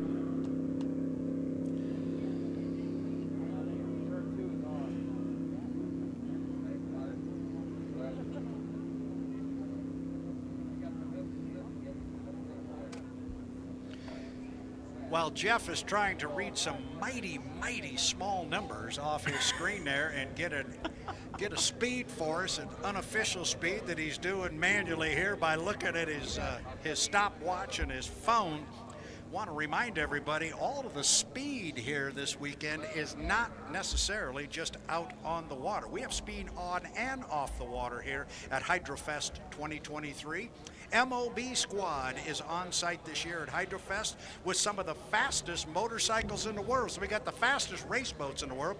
We've got some of the fastest motorcycles in the world, along with race cars. Stop by and see them. They are in Zone 2 near the food truck area. And if they're near the food truck area, Jeff Ayler, I got a hunch they're going to get a lot of visitors because folks are going to want to eat. Exactly. Great vendors here along the shoreline this weekend. That lap, Brad, I finally tabulated it. I had it at 37.41 seconds. That's going to tabulate out to just a touch over 120 mile per hour lap there, just set by Brandon Kennedy in the River City printing, just a touch over 120 miles per hour. You mentioned Brandon Kennedy yesterday. We'll talk about him a lot this weekend in that particular boat, that new boat that you were just talking about. Brandon Kennedy's a name we're going to hear moving forward, and it's not just going to be in H1 or not in Grand Prix. He's going to step up one of these days. And don't forget about his cousin up in Fenton, Michigan, Bobby Kennedy. Both Kennedys are moving on up the ladder and both deserve a seat in the H1 Unlimited Hydroplane Series.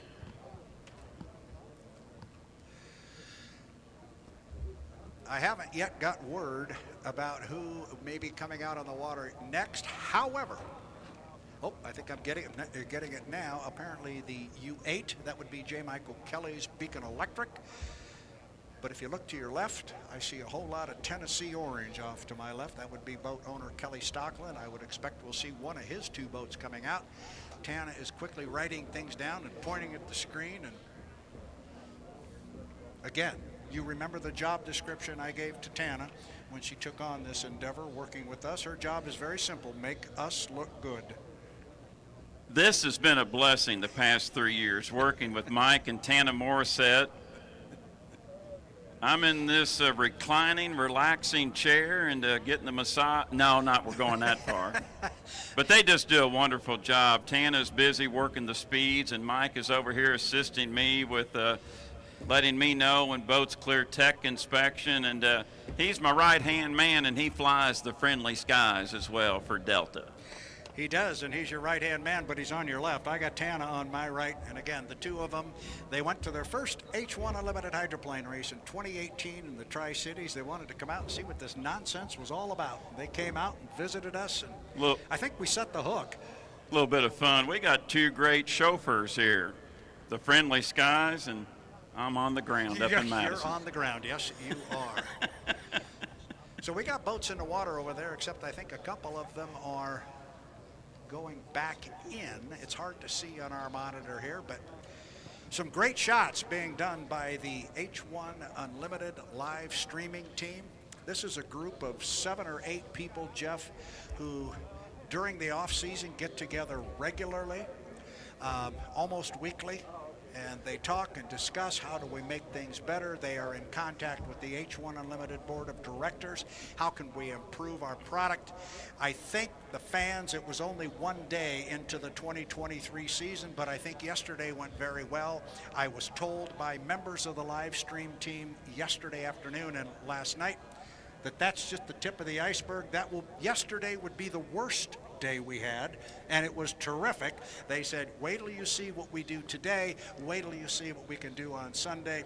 So they're setting the bar higher even for themselves, but the H1 Unlimited live stream team is something special. Oh, they're fine young men, and Brad, it's just such an honor to work with them, and better yet, working with you, and I get a big kick out of it, and we hope our viewers are enjoying it at H1 Unlimited through YouTube, and of course our fans here along the shoreline. We welcome you to Guntersville, day number 2 of 3 of the 2023 Guntersville Lake Hydrofest, and we have the GP15 we see on the crane, and Brad, it looks like maybe one more Unlimited going into the water. Does that look like the 40?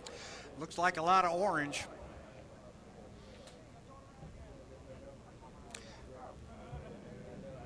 Looks like we've already got one in the water. Well, I believe that's J. Michael Kelly. And we heard the 8 was going to come. So I think Kelly's in the water in the 8. I heard off the dock. That would be the U8. J. Michael Kelly. Looking at his qualifying run earlier today, he did come out and run. He has cleared tech inspection. Jeff, he had a hot lap of 165.639 miles an hour. 165.639.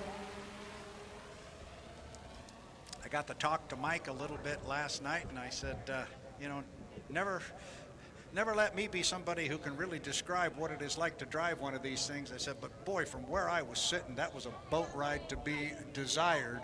And everybody absolutely, he just smiled. He liked that boat ride that he got. In the U8, he's away from the dock. One of 2 boats in the Strong Racing stables, Daryl and Vanessa Strong, both are here to watch their 2 boats run. J. Michael Kelly coming across the lake here. He'll get it warmed up. This is his second qualification attempt. He will have an opportunity to run 3 more laps this time.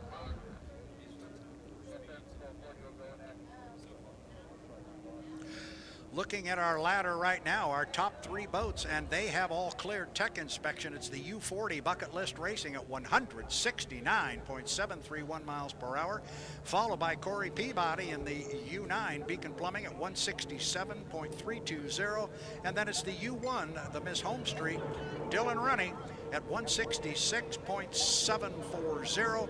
Our 4th boat is at the top end of the race course. It's U8, J. Michael Kelly in the Beacon Electric. Now watch and see if he doesn't just float the right side of that boat, pick it up off the water. Look at that, Jeff Haler. Now there is a perfect boat ride. Super boat ride entering turn number 1, J. Michael Kelly, U8 Beacon Electric. As Brad mentioned earlier, he's qualified for the Southern Cup at 165.639 miles per hour. But Brad, he would like to up that because qualifying starts the 2023 National High Points race for H1 Unlimited. Absolutely, and there are 100 points laying on the table here for a top qualifier. Our second fastest qualifier will pick up 80 points, then it goes to 70, 60, 50, and on down from there. J. Michael Kelly would like to come out of today with 100 qualifying points. Nice line through the top end of the race course. J. Michael Kelly driving the U8 Beacon Electric, just picking up that right sponson. Wow.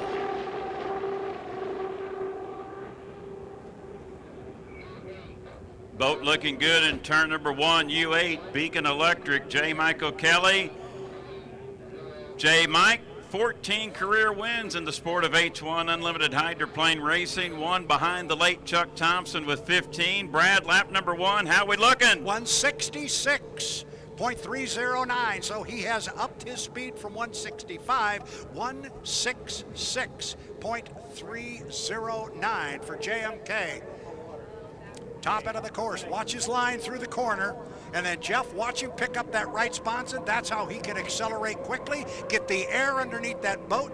The radio man is telling him to get it floating, get it floating. Oh man, you can see the propeller shaft underneath that boat coming down the front straightaway. That is picture perfect boat ride. Kelly thunders into turn number 1 here on Lake Guntersville. Brad, last year, J. Michael earned his 9th Hall of Champions inductee in APBA. His son Carson was in the APBA Hall of Champions. The first time since 1974 a father and son were inducted in the same year in the Hall of Champions. How about that speed on lap number 2? 167.660 miles per hour. The pace is picking up for Beacon Electric. 167.660. The voltage, it's hot. The boat is hot. Beacon Electric. Oh, look at that propeller. Oh, you can look right underneath that hydroplane. Just great shots here by the H1 Unlimited live streaming team. They're getting beautiful camera angles of that boat. Brad, that boat ride just right then is so similar to here in 2021, and that beautiful shot Jared Meyer had of this boat in Tri-Cities in 2021. The quickest of the weekend for the Beacon Electric, 168.785 miles per hour, 168.785, but still 1 mile per hour behind Dustin Eckles at 169.731 in the bucket list. Wow. Well, there's an old saying, Jeff, that you and I have said many, many times.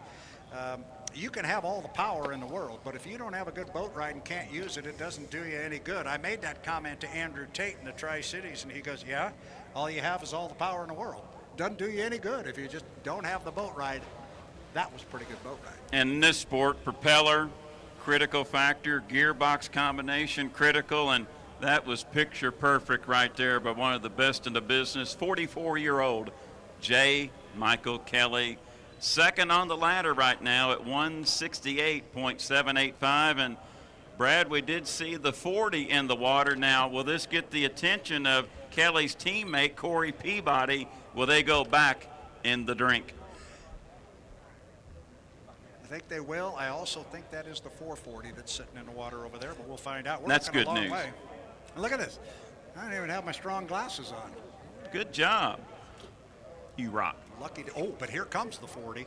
The 40 is coming off the trailer as well, so we're going to have a lot of orange here on the water. Now, if it is the 440 that comes out, that is going to be Brent Hall, our rookie driver. We have a couple of them, but he's a little different because he is an unqualified rookie driver. Got to do 15 laps on this race course, 10 of which have to be north of 130 miles an hour. He has already proven to us that going over 130 miles an hour is not an issue. He's had laps today in the 140s. I'm turning it back on right now. So he will come out. He's got 6 laps to get this. He's had 6 laps in the books. He needs 9 more. The crew members step off the dock after pushing the lid down on Brent Hall in the 440. Boitano Homes out of the Pacific Northwest. And for our fans, Jeff, you know this guy. You've gotten to know Brent over the years, and I have gotten to know this guy being from the Pacific Northwest with him. I've known him for a long time, and he and I have a pretty solid friendship. And he is so excited about this. But fans, I'm excited for you the fans, to meet Brent Hall, the rookie driver of the 440. And you know what, Jeff? You're going to have your opportunity to do it. When we take a break today around 12:15 to 12:30, somewhere in that area, at the start-finish line, there is the award stage there. And oh my goodness, Jeff, take a look behind it. Check out the trophies that are sitting on there. There's a bunch of nice-looking hardware up there. Good-looking hardware for the Southern Cup, and also 2 Grand Prix and Pro Light. Absolutely. So we're going to have a lot of trophy presentations up here. You can't miss the big blue and white Hydrofest inflatable arch, the award stage. But back to Brent Hall, about 12:15 to 12:30. Brent's going to be over here, And we're going to interview him, except I'm not going to ask the questions. You, the fans, are. Come up and get a question for Brent Hall. I'm telling you, the first answer you're going to get from Brent on any question you ask him is going to be that big magnetic smile. He's got it. He's a wonderful young man. Come up and meet Brent Hall. About 12:15, 12:30, we're going to do a little Q&A, and you can ask Brent any question you'd like. And that smile one time earned him a part in a television commercial. Yes, it did. I don't have my page. A Crunch and Munch. Crunch and Munch. I'll tell you something else about this guy. You know how tall he is? 5'8". He's 5'8". You know what else? He could dunk. Don't answer all the questions just because you know the answers. You're supposed to go, no, Brad, tell me. Well, I'm the fan. We're emulating what will happen with Brent Hall later. He could dunk a tennis ball. He said my hands weren't big enough to palm a basketball. But at 5'8" in high school, he played for Newport High School, was a team captain, which does not surprise me in any way, shape, or form. Not with this young man. But yeah, he could dunk a ball in high school, albeit a tennis ball. Brent Hall in the 440. And Brent starts to put the foot down a little bit. Want to take an opportunity right now, Jeff, to talk a little bit about our schedule coming up this morning. We had our gates open at 8 o'clock, and then we have our 8 until 10 H1 Unlimited qualifying. And coming up at 10 o'clock, Jeff, right here on the stage behind the start-finish line where there's that big inflatable Hydrofest arch, you can't miss it, we will have our opening ceremony. So opening ceremonies from 10 to 10:15. Then it's going to be fun for us old guys. We're going to get the Miss US U36 will come out and make an exhibition run as they did a year ago. And after that, Jeff, at 10:30, Guntersville Chevy presents Grand Prix Heat 1A. We're going to go racing. Then it's going to get really fun. It's going to get fun with that Grand Prix 1A and plenty of activity. We're just getting started on this Saturday at the Guntersville Lake Hydrofest. Brent Hall coming down to get the white flag. And the U440 Boitano Homes.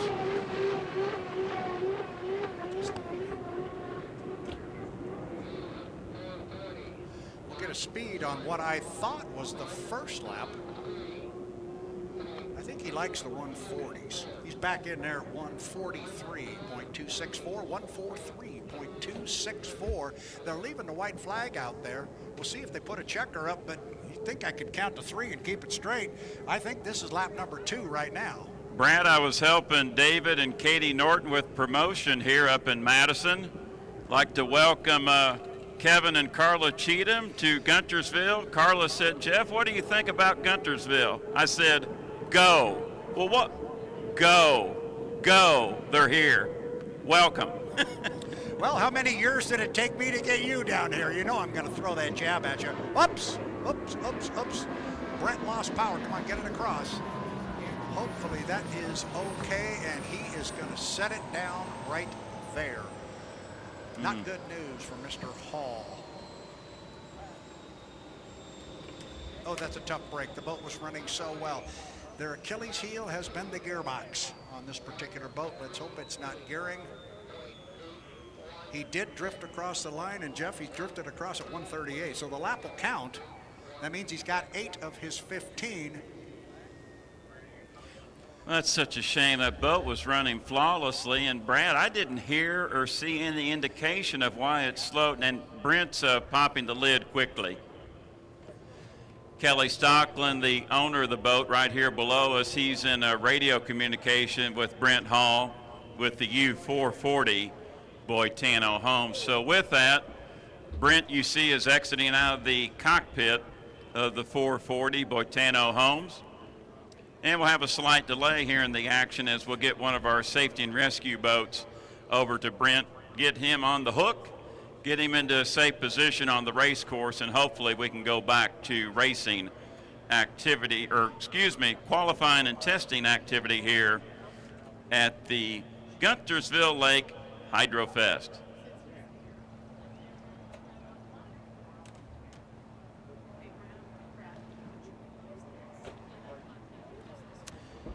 If you're just joining us here along the shoreline, we're in the qualifying session for H1 Unlimited. Your current top qualifier for the Southern Cup is Dustin Eckles in the U40 Bucket List Racing at 169.731 miles per hour. Second quick, but unofficial right now because we're still waiting to see if J. Michael Kelly's lap of 168.785 will be cleared by Tech. That was set in the Beacon Electric. Right now, the Beacon Plumbing with Corey Peabody third quick at 167.320 miles per hour. Fourth fast, Dylan Runne in U1 Miss Home Street at 166.740 miles per hour. Andrew Tate in Goodman Real Estate, U91, fifth on the ladder at 164.458 miles per hour. Excellent lap set by Jamie Nielsen, U11 Legend Yacht Transport, 163.758, which puts him in the sixth slot. The Turbinator, Jimmy King in U3, Griggs presents Miss Ace Hardware at 159.945 miles per hour. And the craft you see setting dead in the water on the front straightaway, Brent Hall's fastest lap so far of the weekend in the U440, Boitano Homes, is at 148.536 miles per hour.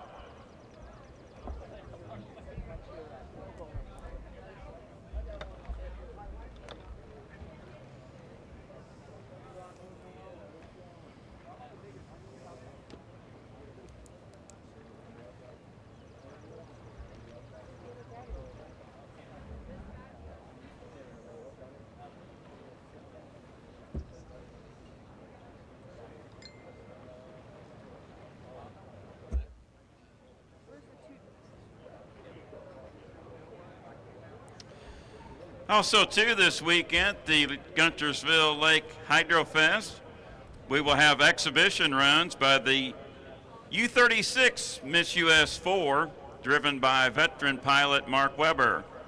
The vintage hydroplane is a replica of the Miss US that broke the world straightaway speed record here in Guntersville back in 1962. So, second consecutive year, we'll see exhibition runs from Jay Armstrong's U36 Miss US 4 with Mark Weber in the cockpit.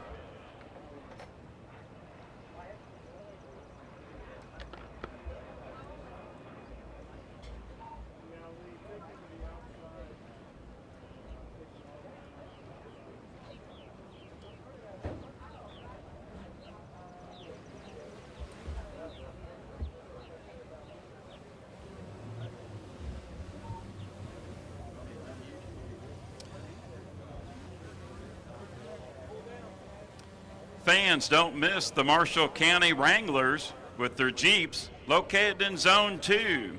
Vote for your favorite. There will be a winner in Kids' Choice, People's Choice, and Best in Show categories.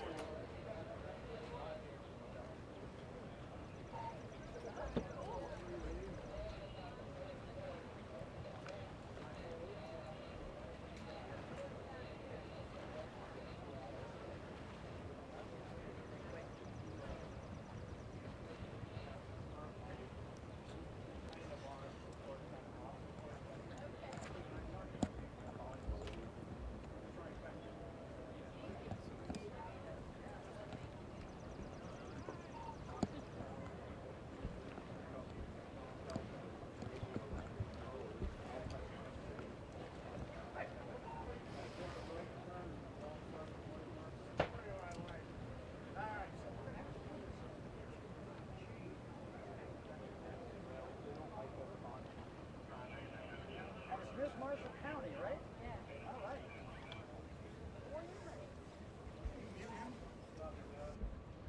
First of all, meet Miss Marshall County. This is Ashley Gaddis. This is Jeff Baylor, my sidekick. We're going to do a quick interview with you. So, you're going to do the unmuting and the muting. Am I ready to go? Okay.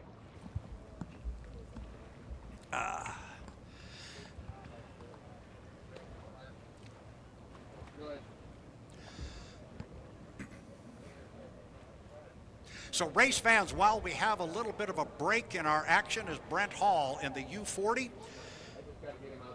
Boitano Holmes gets pulled off the race course and we get our rescue personnel back in position so we can open the water back up. I have a special guest here at the start finish, and I'd like to welcome to the microphone Ashley Gaddis, Miss Marshall County 2023. Ashley, welcome. Thank you for having me. I'm so excited. Well, we are very excited to have you here as well. I'm obviously not from the area. I'm not from Marshall County. When did this all take place? When did you get crowned? I was crowned Miss Marshall County back in August, so it's been my goal throughout this entire year just to get involved in each and every community throughout Marshall County through events like this and also other things. So I'm super excited to be representing them on the Miss Alabama stage tomorrow, which is very exciting. Well, I want to get to that in just a minute because you have some big stuff coming up very, very quick. But I didn't get to see what you did to earn this crown, although I'm sure you were very worthy. What was your talent? So my talent was a tap dance to Let's Get Loud in Miss Marshall County. So we changed it up a little bit. At Miss Alabama, I will be doing a tap dance to the hit song by Queen, Don't Stop Me Now. Ooh, I like that very much. And you just took the question away from me. I was going to say, if you couldn't tap dance, what would you do? Well, definitely not sing. I was not good with that ability. But maybe boat racing? That could be fun. We could try that. So tell me what you're doing now. You're going to school. Yes, I'm at the University of Alabama right now studying nursing, so I will start nursing school in the fall. Oh, good for you. I just had a family member who got their nursing degree and got that all done. Graduation was less than a month ago, so that's a big deal. Yes, I'm very excited. The dream of the dream is to be a pediatric nurse post-grad, so. Tell me a little bit, and you go to school at the University of Alabama. Tell me a little bit about Alabama football. I'm from the Pacific Northwest. What's it like being in that stadium on Saturday afternoon?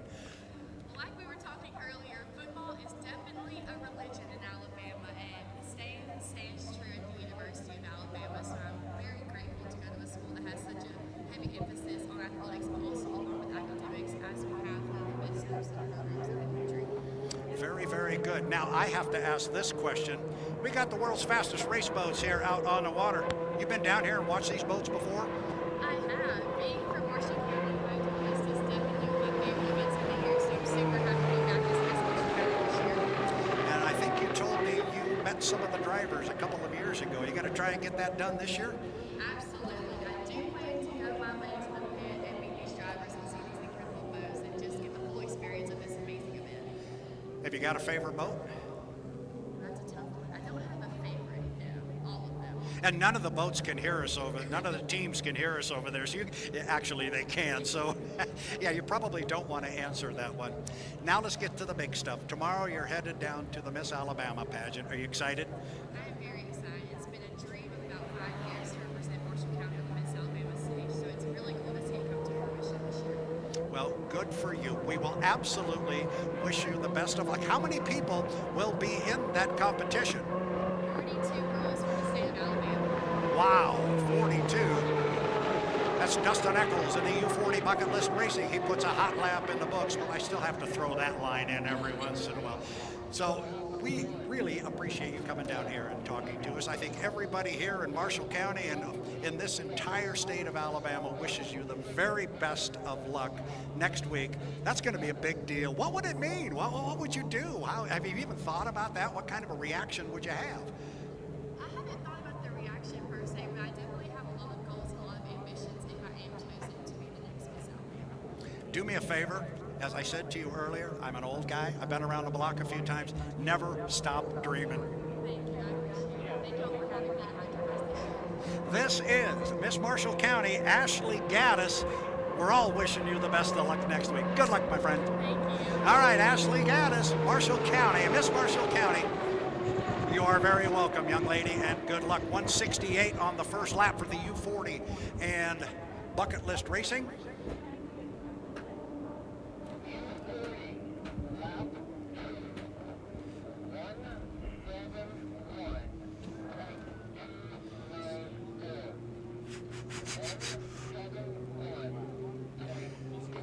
Oh boy, fans, sit down. Sit down on this one. Second lap for the U40, bucket list racing, and Dustin Eckles It has happened. 171.294 miles an hour. The 170 barrier has been broken. Again, it is unofficial. The boat has to go through tech inspection. Either way you cut it, that's a quick lap. Brad, by my memory bank, we just witnessed the third ever H1 unlimited hydroplane in qualifying to do a lap of over 170 miles per hour. Dustin Eckles in Bucket List Racing, 171. Wow. 171.294 for Dustin Eckles in the Bucket List Racing. The Tennessee Orange, it's flaming here in the Tennessee Valley.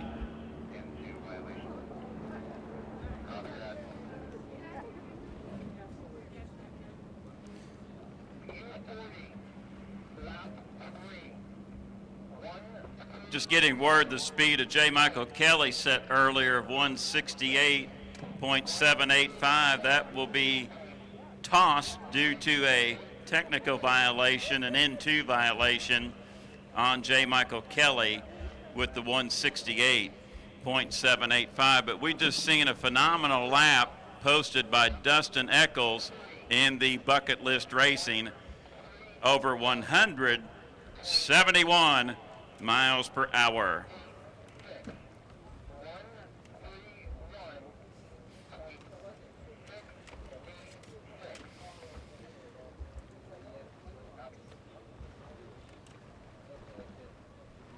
So for our fans along the shoreline and watching with us at H1 Unlimited via YouTube, by my memory, we just witnessed the third ever H1 unlimited hydroplane to do a speed of over 170 miles per hour in qualifying. That boat will go through tech inspection. 171.294 miles per hour. The all-time speed record was set by Dave Vilwalk and Miss Budweiser in San Diego in 1999 at 173.384 miles per hour. Mark Tate did a lap in the Winston Eagle in Detroit back in the early 1990s at over 172 miles per hour. So Dustin Eckles, if that craft clears tech inspection, will join the names of Mark Tate and Dave Vilwalk to exceed 170 miles per hour in a qualification lap with H1 Unlimited.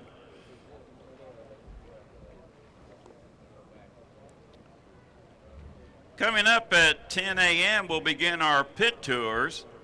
Pit tours are a great way to see the boats up close.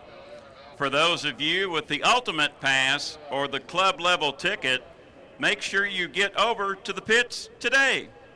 Buses leave out of gate 1 and you will take you to both pits. Those begin at 10 a.m. A reminder, you must have closed-toed shoes to board the pit buses.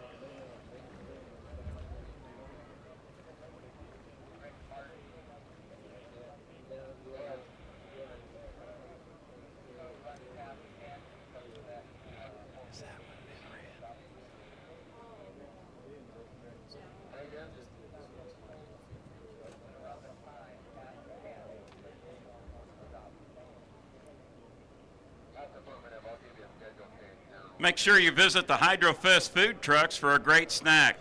Everything from pizza to barbecue to chicken. And for those of you with a sweet tooth, there's gelato, Dippin' Dots, and shaved ice. Hydrofest food vendors, it's good.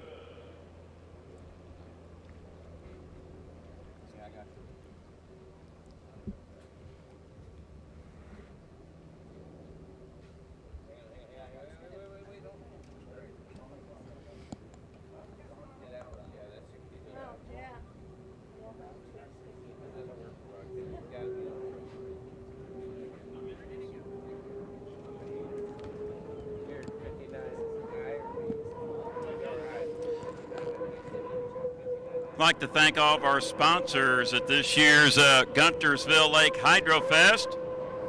We will go back to water activity with qualifying with H1 Unlimited here at the 2023 Guntersville Lake Hydrofest. Back on the water, the Chartreuse Royal Blue with a touch of Carnival Orange on it. It's the U11 Legend Yacht Transport. Driver Jamie Nielsen out of Gig Harbor, Washington. Jamie was a one-time Major League Baseball draftee by the Kansas City Royals. His position on the diamond, a shortstop at Central Washington. He is in the Hall of Fame there. Played 1 year of professional baseball, but had a sweet tooth, so to say, for water racing and outboard and inboard hydroplane racing. This is a phenomenal pilot, and things are on the upswing for the Legend Yacht Transport here at the Southern Cup. Nielsen earlier today qualified at 163.758 miles. No, I'm sorry, he upped that to 164.224 miles per hour as Jamie Nielsen works up the back straightaway. In the craft owned by Scott and Shannon Rainey out of Cle Elum, Washington. That's located 2 hours east of Seattle up in the mountains. Primary sponsor Dave Holly with Legend Yacht Transport out of Fort Lauderdale, Florida. Tana Morissette working the radios. We hope to have a time here on lap number 1 for the U11 Legend Yacht Transport. White flag displayed by our flagman here at the start-finish line buoy. So 2 down and 1 more to go.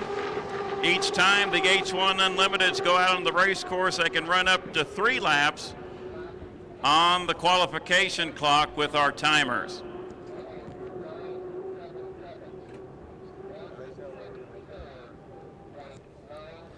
Lap speeds for Jamie Nielsen in the Legend Yacht Transport. They're consistent. Lap number 1, 164.224 miles per hour. Lap number 2 at 164.977 miles per hour. Nielsen up in turn number 2 for our fans along the shoreline. Coming up at 10 o'clock at the award stage here just outside the start-finish line. We will have opening ceremonies for the Southern Cup coming up at 10 a.m. Checkered flag waving. So far, the weekend has been a wonderful one for the U11 Legend Yacht Transport with Jamie Nielsen. We'll get a time here on lap number 3. Very consistent. Another 164 and tack on 786. 164.786 miles per hour for Jamie Nielsen, but it looks like they'll stand with the 164.977 set earlier today.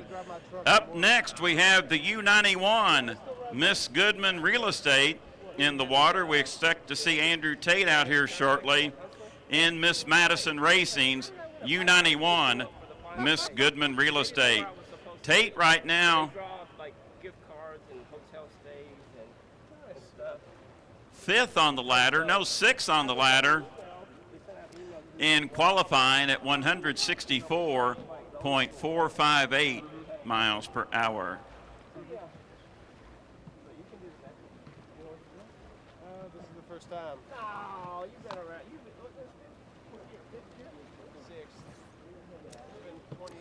Also, too, would like to say hello to the fine folks from the Evansville Regatta. Good morning to William and Jason Gardner. They're planning an event next year in Evansville, hopefully for August 16th to 18th, 2024. That would be a inboard event, so hopefully hydroplane racing can return to the Pocket City next season in Evansville, Indiana. Date scheduled August 16 to 18, 2024.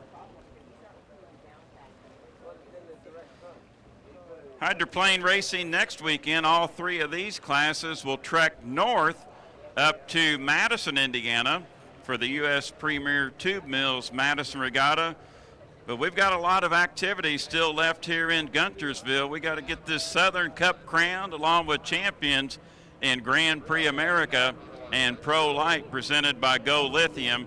But the same boats, the same classes will go up north to Madison, Indiana next weekend for the U.S. Premier Tube Mills Madison Regatta.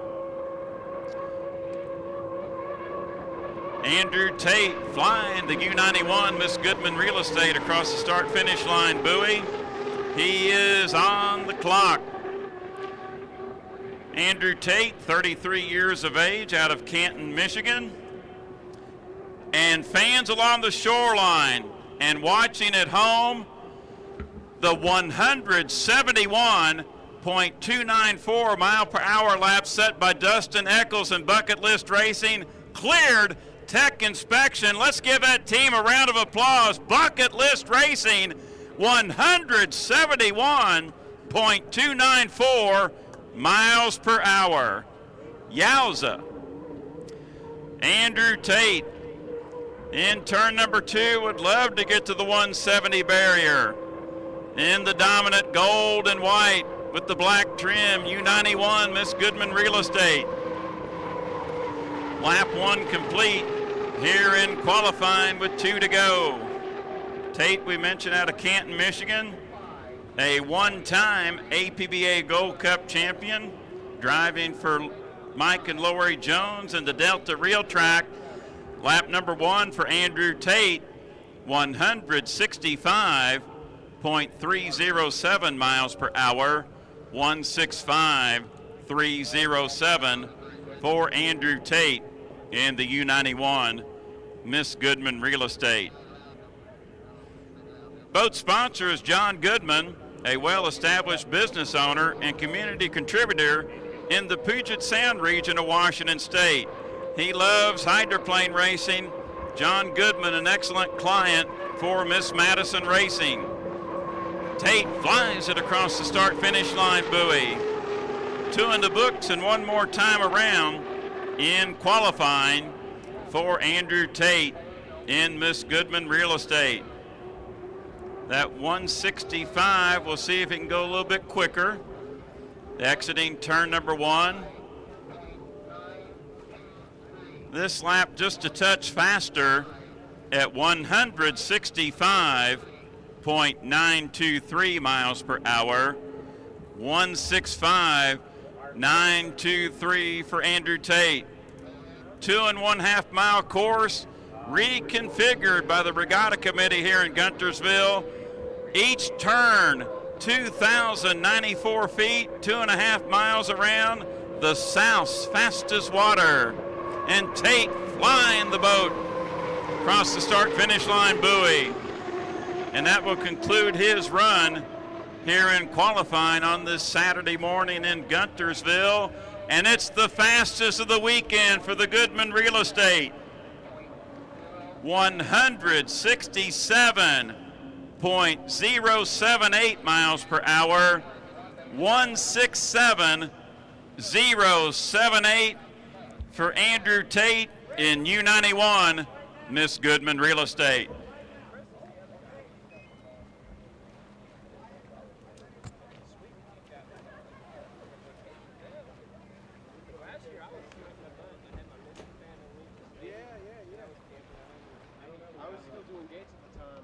I didn't know we could do this. Wow. Here. Oh, that is a crazy ball. That's Matthew. Pleasure to meet you. You're next. Flipping around. Oh, I didn't know. You got that. Well, I got that. 3 don't get they don't.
Hydrofest race fans, we are back on the water with H1 Unlimited. That is Corey Peabody driving the Beacon Plumbing.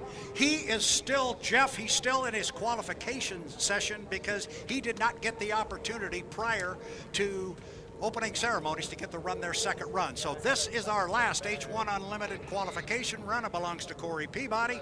He is up the backstretch and looking very strong. He is on lap number 1. No, but we're really looking for one.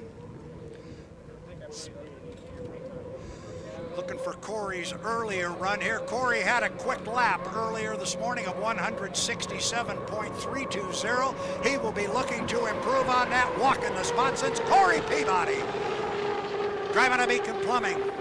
And Jeff, as we talked yesterday a little bit, but it's a good point to make. We've got some new fans here. When we say a speed of 167 miles an hour or whatever speed we relay, that is an average speed for the lap. And if you're turning laps at $167, you're getting pretty darn hot top end of these straightaways. Brad, you're exactly right. And just speaking with a fan from up in Madison, Philip Hawk, that 171.294 set by Dustin Eckles earlier, he brings up a good point. That is a new record for restrictions on the turbine at 2.5 miles. Yeah, and they're getting awful close to the unrestricted fuel speeds. 166 for Corey Peabody on lap number 1. He puts the second one in the books. His first lap, or his fast lap in the first qualifying run, was 167. He's a tick below it here at 166.4. And actually, when we give you that average speed, the average speed is actually faster than that. Jeff, we measure the 2.5 miles on this race course around the top of each of the buoys. Well, obviously the boats aren't running right through the middle of the buoys. They're running outside of them, so they're running further than 2.5 miles. As opposed to Indianapolis, they measure the 2.5 miles at the Indianapolis Motor Speedway in the groove. So if you turn a lap in the groove at Indianapolis, you go 2.5 miles. These guys are traveling further than that. Great point, Brad. And also, too, now Guntersville with the world's fastest water in competition with their friends with that 2.66 asphalt track. You just can't hug that yellow line in hydroplane racing like they do on the asphalt. First lap for Corey Peabody, 166.497. Monitoring the radio here, see if we can get a second lap speed. Looks like Corey's pulled his foot. Corey is going to head back. We will get the speed as soon as we can, and we'll pass it along to you. In the meantime, we're going to turn it back over to Wyatt, who's going to play us some good music. Wyatt, crank it up, buddy.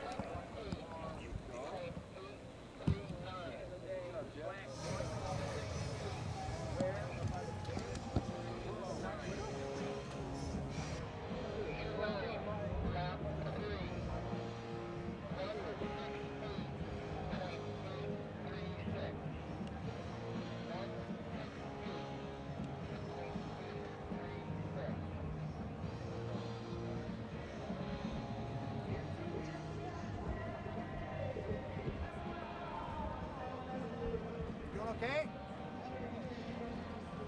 Is Tate happy? Tate's not happy, ain't nobody. It's like my wife. My wife ain't sleeping, ain't nobody.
Thank you very much, Wyatt. We go back to live call here on the water. Jeff Ayler, it's tough to get some sponsor reads in here because Katie Norton and her staff does such a good job of bringing all of this activity to the water. And we got something on the water right now I know you and I thoroughly enjoy because, well, sorry to say, you and I are of a certain vintage. And we have our vintage hydroplane, the Miss US U-36 on the water, and our good friend Mark Weber behind the wheel.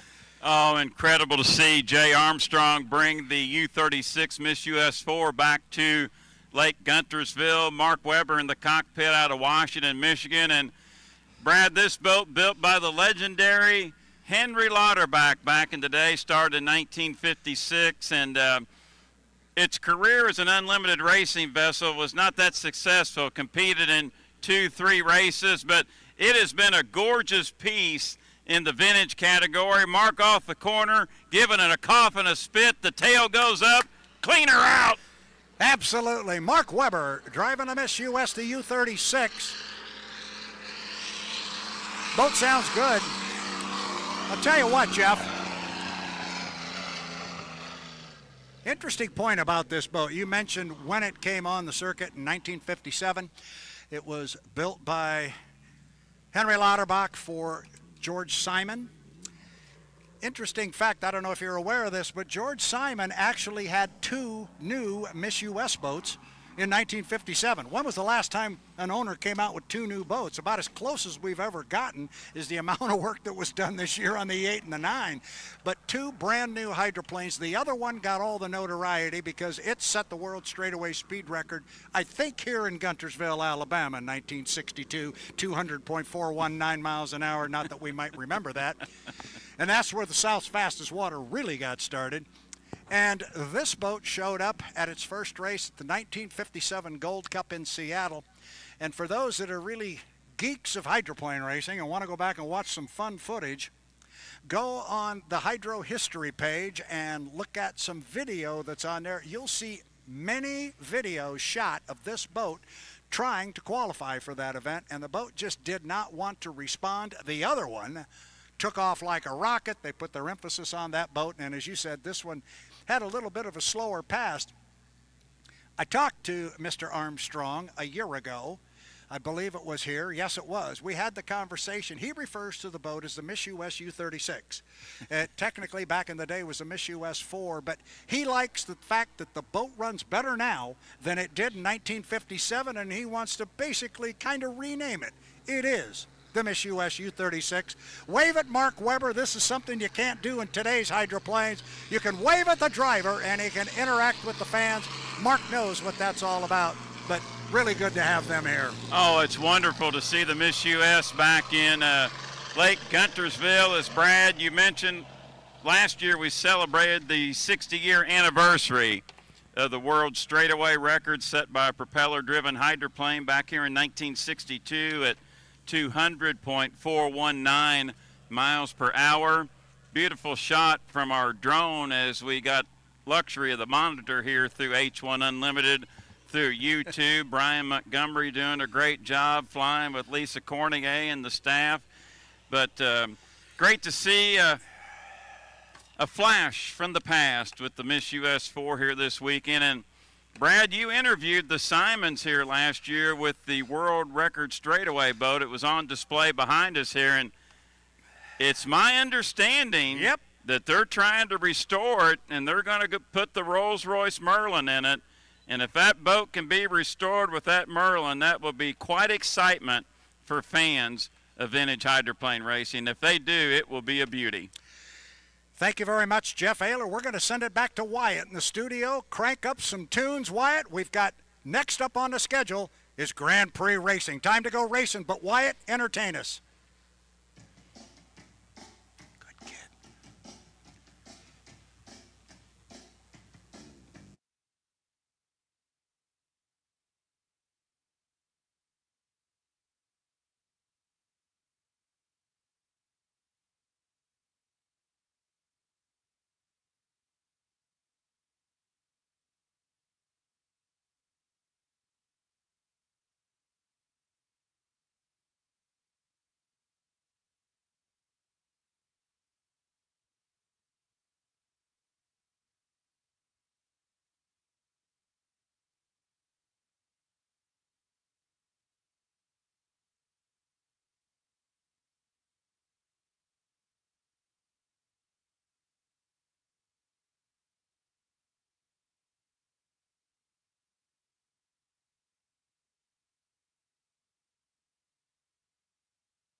Thank you.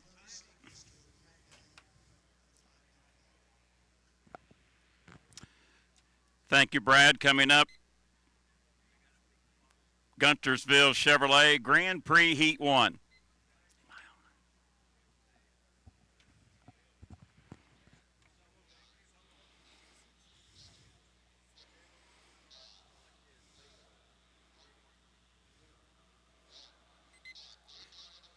Five-minute period in session for Grand Prix Heat number 1.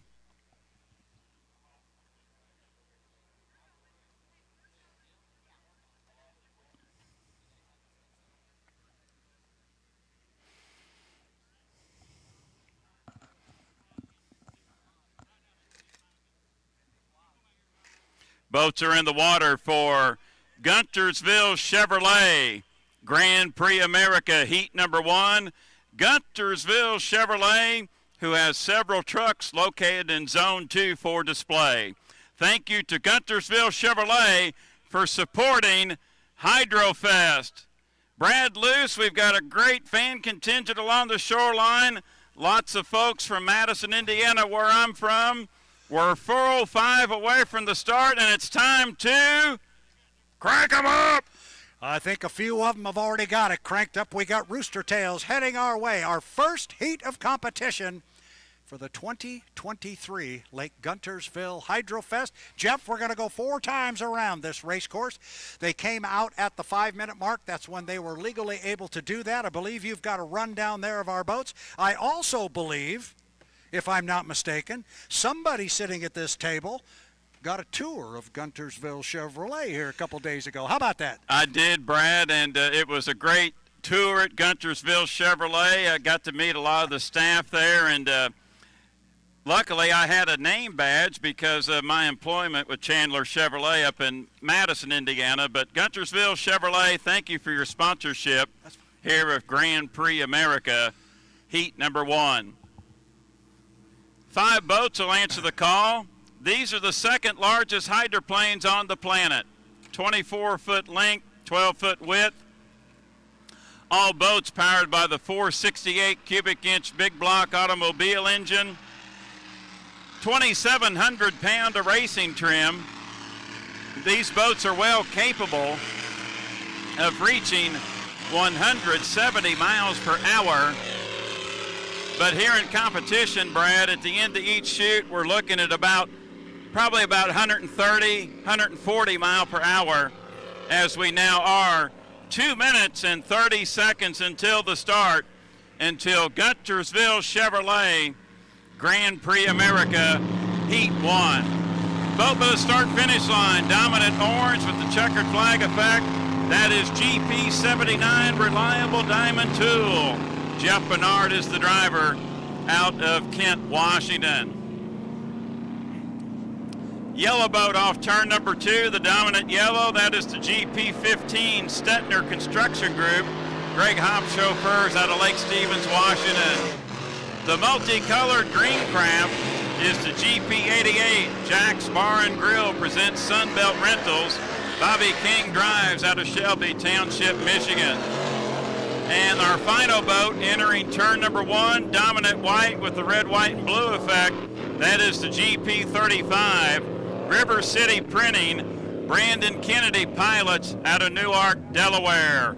Jeff Ayler, this is a clock start. That's why you're watching these numbers so close. We are 1 minute 25 seconds to the start, as it will be in all classes of boat racing this weekend. The idea, put your boat on this start-finish line, a full song with clean water. When the clock strikes 0, don't jump the start. You'll get a penalty, and we're coming up on that start, approaching the 1 minute period, 1:07 right now. We are now 5, 4, 3, 2, 1, mark. That is the 1 minute period. 1 minute period for Guntersville Chevrolet Grand Prix America Heat number 1. Nice alignment for the start-finish line buoy. It looks like Bobby King will be in lane number 1, and Jack's Bar and Grill presents Sunbelt Rentals. Lane number 2 will go to Greg Hopp in the Stettner Construction Group. Lane number 3 will be Jeff Bernard in Reliable Diamond Tool. And on the outside, Brandon Kennedy in River City Printing. Brad, it looks like a good alignment. 25 seconds until the start.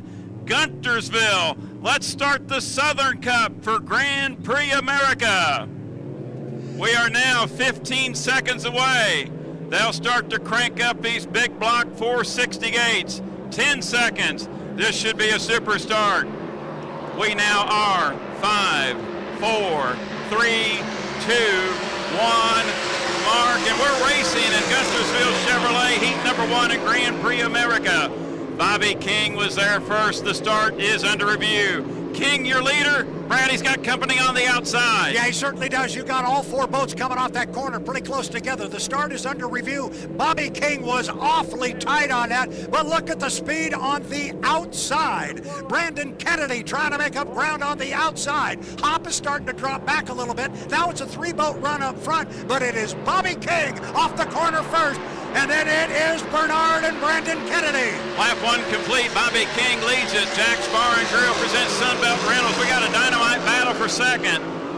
Brandon Kennedy and River City Printing with Jeff Bernard on his hip and Reliable Diamond Tool. Greg Hoppus fell back to 4th in the Stetner Construction Group. But Bobby King, Brad, this is his first time in this boat. Boat formerly known as the Steeler, now co-owned by Mike Favitsky and Huey Newport. We got a battle for second. Here comes Bernard. Yeah, here comes Kennedy, too. You've got a really good boat race going. Look at that race for second place. They are tied together. King's got a lot of action going on in the rearview mirror, but that race for second is a dandy. Bernard driving a big race course, but he's able to hang with him, Jeff. This is a good one. Good race to begin. Guntersville Chevrolet Grand Prix America Heat number 1. 2.5 in, 1.5 to go. Bobby King clearly out in front, but the battle's for second. Bernard has moved into second in Reliable Diamond Tool. Kennedy falls back in third, and Kennedy seems to have a problem in River City Printing. We will get the white flag. Bobby King.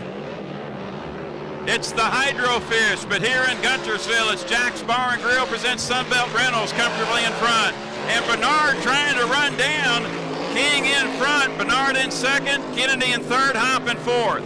The start was under review. We are told now it is legal. Thank you, Brad Luce. Legal start. They run in physical correct position on the race course. A half a lap to go in Guntersville Chevrolet Grand Prix America Heat number 1. It's been all Bobby King from the buoy row. Final turn, final lap. Checkered flag is waving. Guntersville Chevrolet is the sponsor. Grand Prix America Heat number 1, your winner, Bobby King. Jack's Bar and Grill presents Sunbelt Rentals.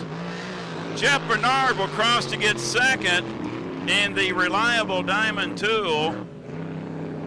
Brandon Kennedy and Brandon, I lost Brandon. Is he dead in the water? Did he go back in the pits? As Greg Hopp has moved into the third position in the Stetner Construction Group. Brandon dead in the water, just entering turn number 2 on the mile and a quarter course. So Greg Hopp will cross and get third in the Stetner Construction Group.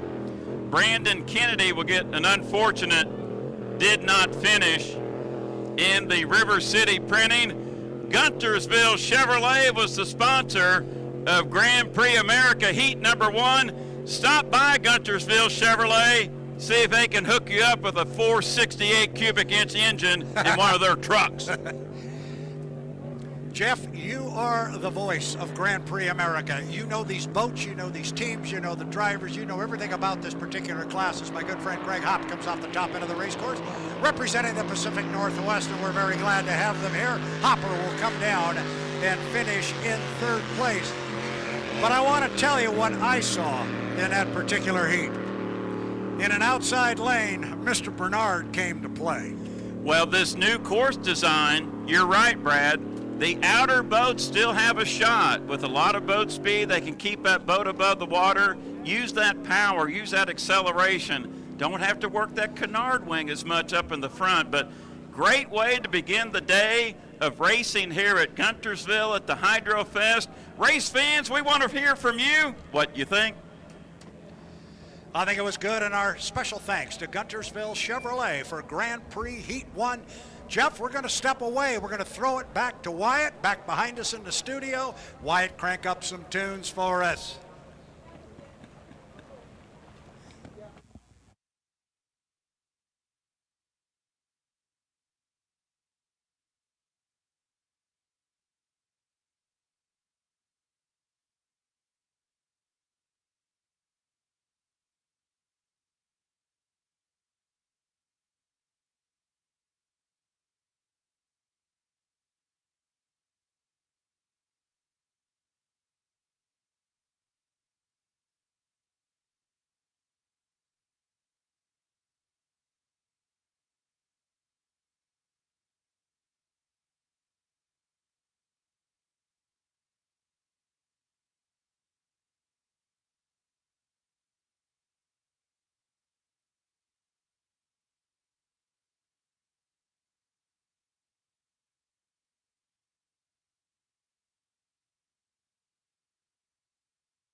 Thank you, Brad Luce. As Brad mentioned, we're coming up on Pro Light Heat 1A.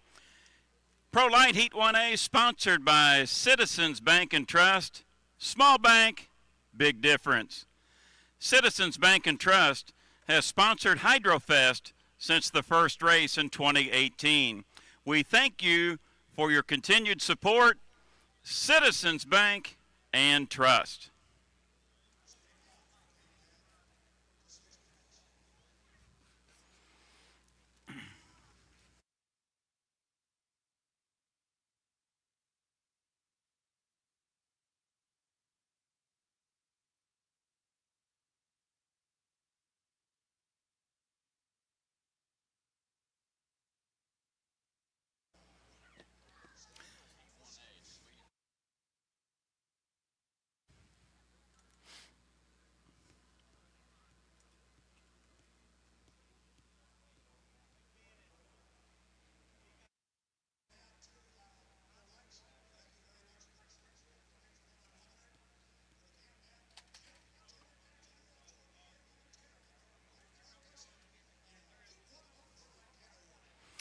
Thank you, Brad Luce. Our Pro Light boats, 20 foot in length, 10 foot width, all boats powered by the 350 cubic inch stock engine. Looking at the 400 horsepower range, racing trim with the pilot inside, 1,500 pounds. Pro Light boats are well capable of doing 130 miles per hour in the straightaways, but in competition here at the end of each chute, looking at about 110 miles per hour. 4-lap heats, just like the Grand Prix America. Up next, Citizens Bank and Trust, Pro Light, Heat 1A. Stand by.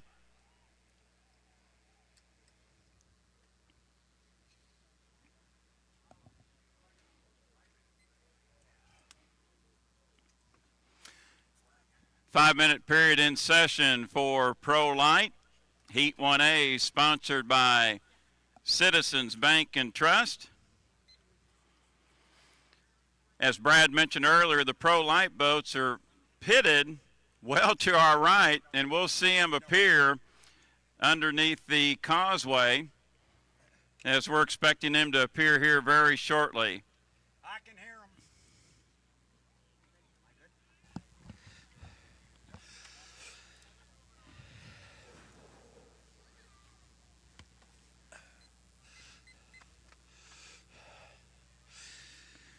Jeff, we can certainly hear them coming on the other side of the causeway. They're about to bust into view here, coming underneath the bridge. And as you said yesterday, it's the only time you get to call the start of a boat race in a no-wake zone. That's exactly right. It was so unique here last year. And we hear the roar and the rumble in the background of the stock 350 engines. Got a good lineup coming up here for Citizens Bank and Trust. Pro Light Heat 1A. The Pro Light Series is presented by Go Lithium. Dylan Godell will be out here out of Allen Park, Michigan in the E40 E-Rat Racing. It'll be a dominant white boat with some red and black trim. One to watch is the E55 Hold On Loosely. Rob Betke pilots out of Ortonville, Michigan. The Betke family cut their teeth in remote control racing hydroplanes, and now Rob steps up to the actual inboard category. One to watch, Hold On Loosely, and they have a sponsor at next weekend's Madison Regatta in Jack Mano Families, Northside Liquors. Another rookie, but a decorated rookie in outboards out of Newton, New Jersey, John Woldarski, a two-time APBA Hall of Champion inductee in outboard. He'll be driving for Roger Mahan in the multicolored Pleasure Seekers. Dominant yellow boat with some black trim. It's a rookie out of Georgia, Jackson, Georgia. It's the Geronimo E80, and we hope to see Kyle Johnson make his first appearance out on the water. Brad, I see 3 up and running. We're 2:30 until the start. Here comes Kyle. Here he comes. He broke the law going through the no-wake zone. You called off the boats that are going to run in our Heat 1, sponsored by Citizens Bank and Trust. Small bank, big difference. Thank you, Citizens Bank and Trust. But you mentioned that boat number 2, the Pleasure Seekers. I believe that's the defending champion. You're exactly right. Dylan Runne, the current pilot of U1 Miss Home Street, the boat entering turn number 1. That's your defending champion here at Guntersville in Pro Light. Won by 10 feet over Bobby King in the LDC construction.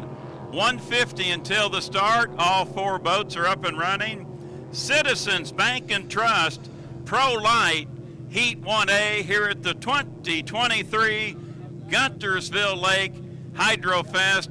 Brad, qualifying is in the books. Now it's just racing, maybe a little testing tomorrow morning. It's white knuckle time. Yeah, it surely is. And we've got, as you mentioned, some rookie drivers out here, so that makes it double exciting. 5 boats are on the water here, and they are coming down here with 1 minute and 15 seconds until the start. The game is the same as we saw in the Grand Prix class. Put your boat on the start-finish line at full song when the clock strikes 0, and you'll have a good jump going into turn 1. Go ahead, Jeff. Thank you, Brad Luce, the dominant red boat.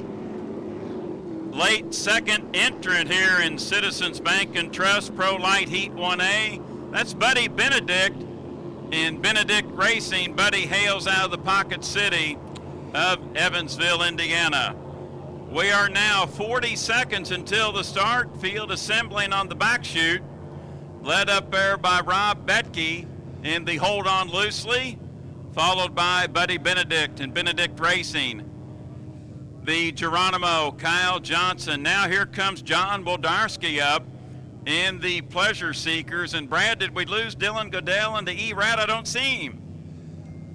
He was milling in the warm-up period earlier. I think you've got all 5 out there. Yep, we sure do. Good. Thank you, Brad. It's Citizens Bank and Trust Pro Light Heat 1A. We now are 5, 4, 3, 2, 1. Mark, it's a clean start here in Citizens Bank and Trust Pro Light Heat 1A. Their first was Rob Betke on the buoy row and Hold On Loosely, but to his outside, there's John Woldarski in the Pleasure Seekers. Brad, I said in the lineup, Betke was one to watch. He leads it. Woldarski's in second, but Woldarski's got a charge on the outside. Yeah, he's got a right side rear view mirror full of the Pleasure Seekers, and he's coming hard on the outside. We're going to go 4 times around, fans. They are at the top end of the race course. This lap number 1 of 4.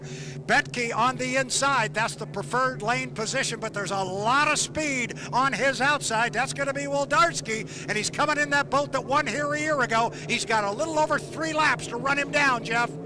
Betke, your leader, Hold On Loosely. 1 complete, 3 to go. But Woldarski is flying the Pleasure Seekers in second. For our fans watching online with H1 Unlimited through YouTube and our fans along the shoreline, the driver in second is a rookie in inboard. Dylan Goodell in third. Buddy Benedict fourth. Kyle Johnson in fifth. Brad off the turn. Betke's lead is going away. Yeah, it is going away. I'll tell you, you call that boat the Hold On Loosely. He's holding onto that lead very loosely, and he's about to get past. They are dead even, Jeff, as they get to the entrance pin of the corner. On the outside, it is John Woldarski. On the inside, it is Rob Betke. Good racing here in our first heat of Pro Lights. Now look at Woldarski. Got to go way wide. Keep the speed up. Try and run him down on the outside, Jeff. Going to come down and put 2 in the book. Approaching the halfway mark of Citizens Bank and Trust Pro Light Heat 1A. And Brad, as you like to say, they're dead even after lap number 2. You throw a blanket over them when they get that close. I call it a heater. It's a heater, and you could throw a blanket over him. Now look for Woldarski on the outside. Can he get him? He is right with him. These guys are tied together as they get to the exit pin of the corner. This lap number 3 of 4. Down the back says you can just see the canopy there on Woldarski's boat. The boat number 2, the Pleasure Seeker on the outside. Now he moves out by a boat length, Jeff. Great dueling here in Citizens Bank and Trust Pro Light Heat 1A. Betke out of Michigan on the inside. Woldarski on the outside out of the Garden State of New Jersey. It's anybody's race here in Pro Light 1A, brought to you by Citizens Bank and Trust. And now Woldarski pulls out in front. White flag displayed. 3 down, 1 more to go.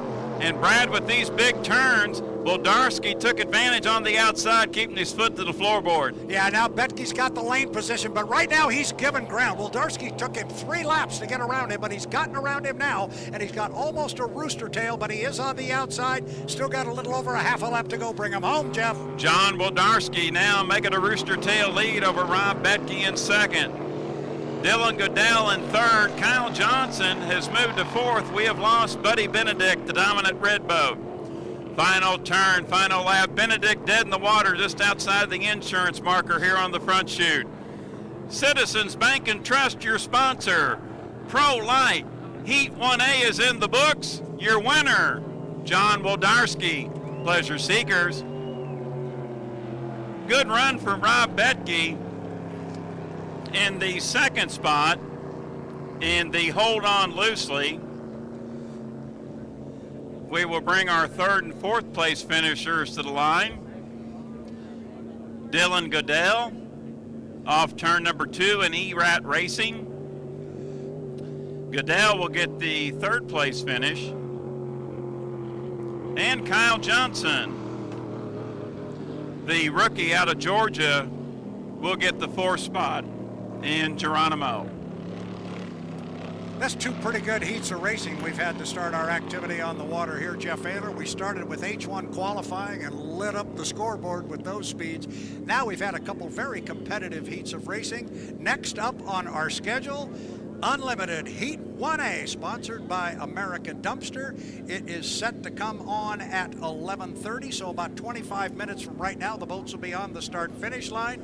We also have coming up at 3 o'clock this afternoon, we have our Grand Prix America autograph session. That will take place right here at the start-finish line.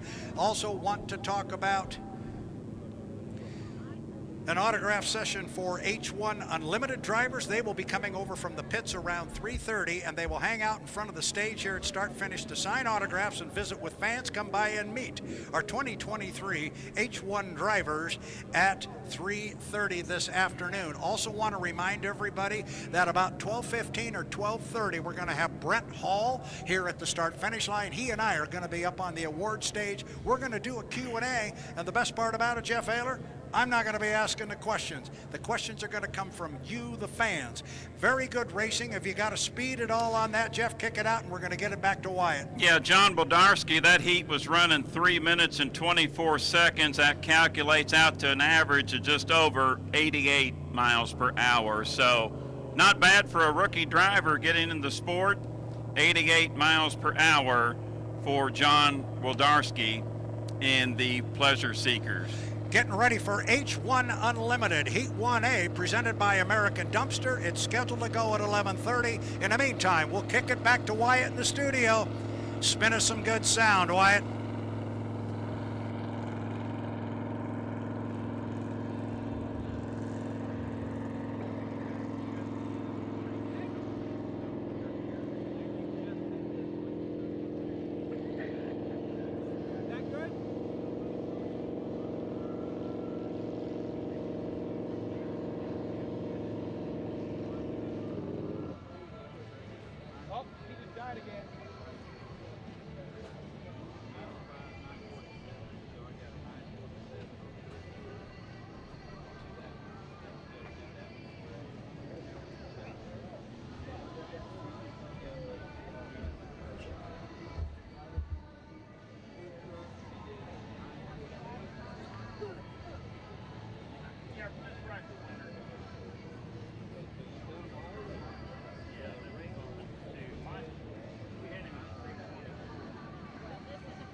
All right, race fans, we are ready for our first heat of H1 Unlimited Racing here at the 2023 Lake Guntersville Hydrofest. It is H1 Unlimited Heat 1A, sponsored by American Dumpster, your go-to local company for debris removal, providing quick and professional service at a fair price.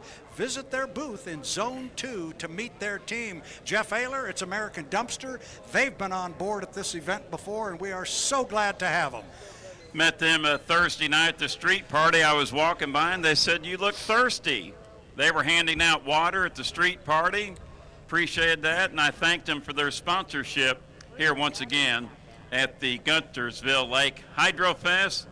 Brad Luce, we are 6 minutes and 30 seconds away from American Dumpster H1 Unlimited Heat 1A. The 2023 season is about to begin here in Northeast Alabama. Let's take a look at the four boats that are going to come out in our Heat 1A. It is going to be the U3 Go 3 Racing Griggs Ace Hardware. The U3, the Terminator as you call it, Jimmy King. He will be behind the wheel. It is going to be joined on the water. He's going to be joined by the U8, the Beacon Electric, J. Michael Kelly. The boat is all red. You can't miss this one on the water. And then our top qualifier at 171 miles an hour, the U40, the Bucket List Racing with Dustin Eckles.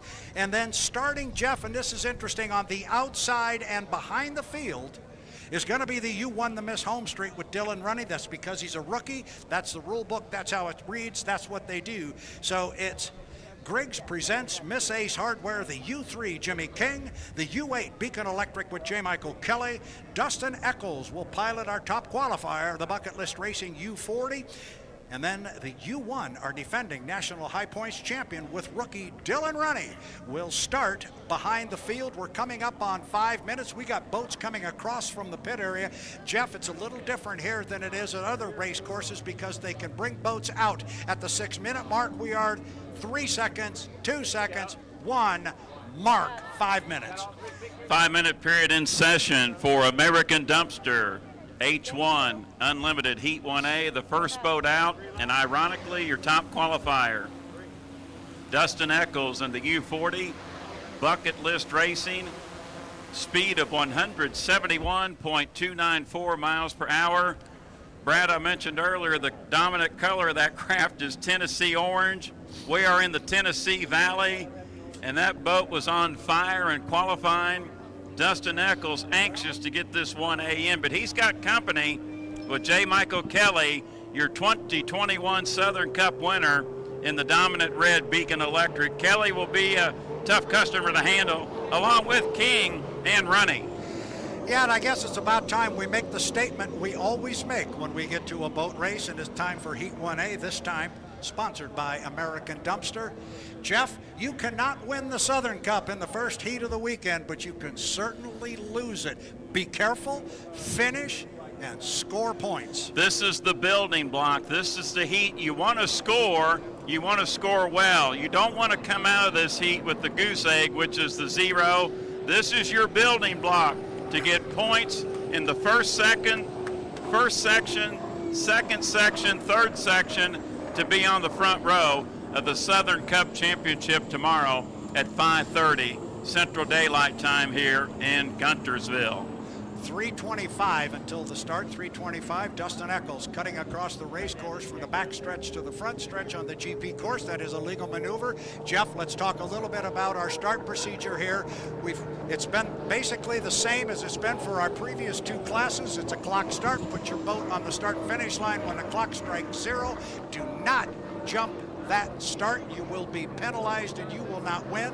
But there's an added factor to this whole thing. You cannot drop your boat below 80 miles per hour. So when we get a winner in this heat, The boats have to go through tech inspection, and that's where they pick up that 80-mile-an-hour violation should it happen. So you can't just go up to the top end of the race course and park your boat at 10 miles an hour. You must stay above 80 miles per hour. The drivers have indication in the cockpit. They also have the radio guys in their ears explaining this to them. 2 minutes and 28 seconds to the start. This is what we call the milling period. Got a couple boats at the top end of the race course, one on the backstretch, and Dylan Runne at the bottom end. Runne at the bottom end, as Brad mentioned. The Turbinator with Jimmy King just past the halfway mark on the back chute. 2 boats up in turn number 2, the Tennessee Orange Bucket List Racing of Dustin Eckles and the dominant red Beacon Electric with J. Michael Kelly. We are coming up on 2 minutes. 2 minutes until American Dumpster H1 Unlimited Heat 1A. Brad Luce, the season is about to begin for H1. I like the lineup. Let's get this party started. Let's get it started. Remember, Dylan Runne, the third boat coming down the front straightaway here, he has to start behind the field and on the outside. You see him moving to the outside. Jeff, these guys are awfully early to get down to the bottom end of the race course here at $1:30, which we are at now. So it's 1:30. This is where the 80 miles per hour comes into play. If you're down there too early and have to slow down, you run the risk of breaking that 80 mile per hour barrier, and that can cost you dearly. But they'll come up the backstretch. It is Dustin Eckles leading the field up there. Got 3 boats behind him. Jeff, bring them up to the top end of the course. Coming up on the 1 minute period for American Dumpster Unlimited 1A. 3, 2, 1, mark. 1 minute period in session. H1 Unlimited Heat 1A. Our heat sponsor, American Dumpster, leading the field up. Looks like you'll get lane number 1, Dustin Eckles and Bucket List Racing. J. Michael Kelly coming into the 2 lane in the Beacon Electric. Jimmy King in the Turbinator. Griggs Ace Hardware in 3. Dylan Runne to the outside in 4 in Miss Home Street.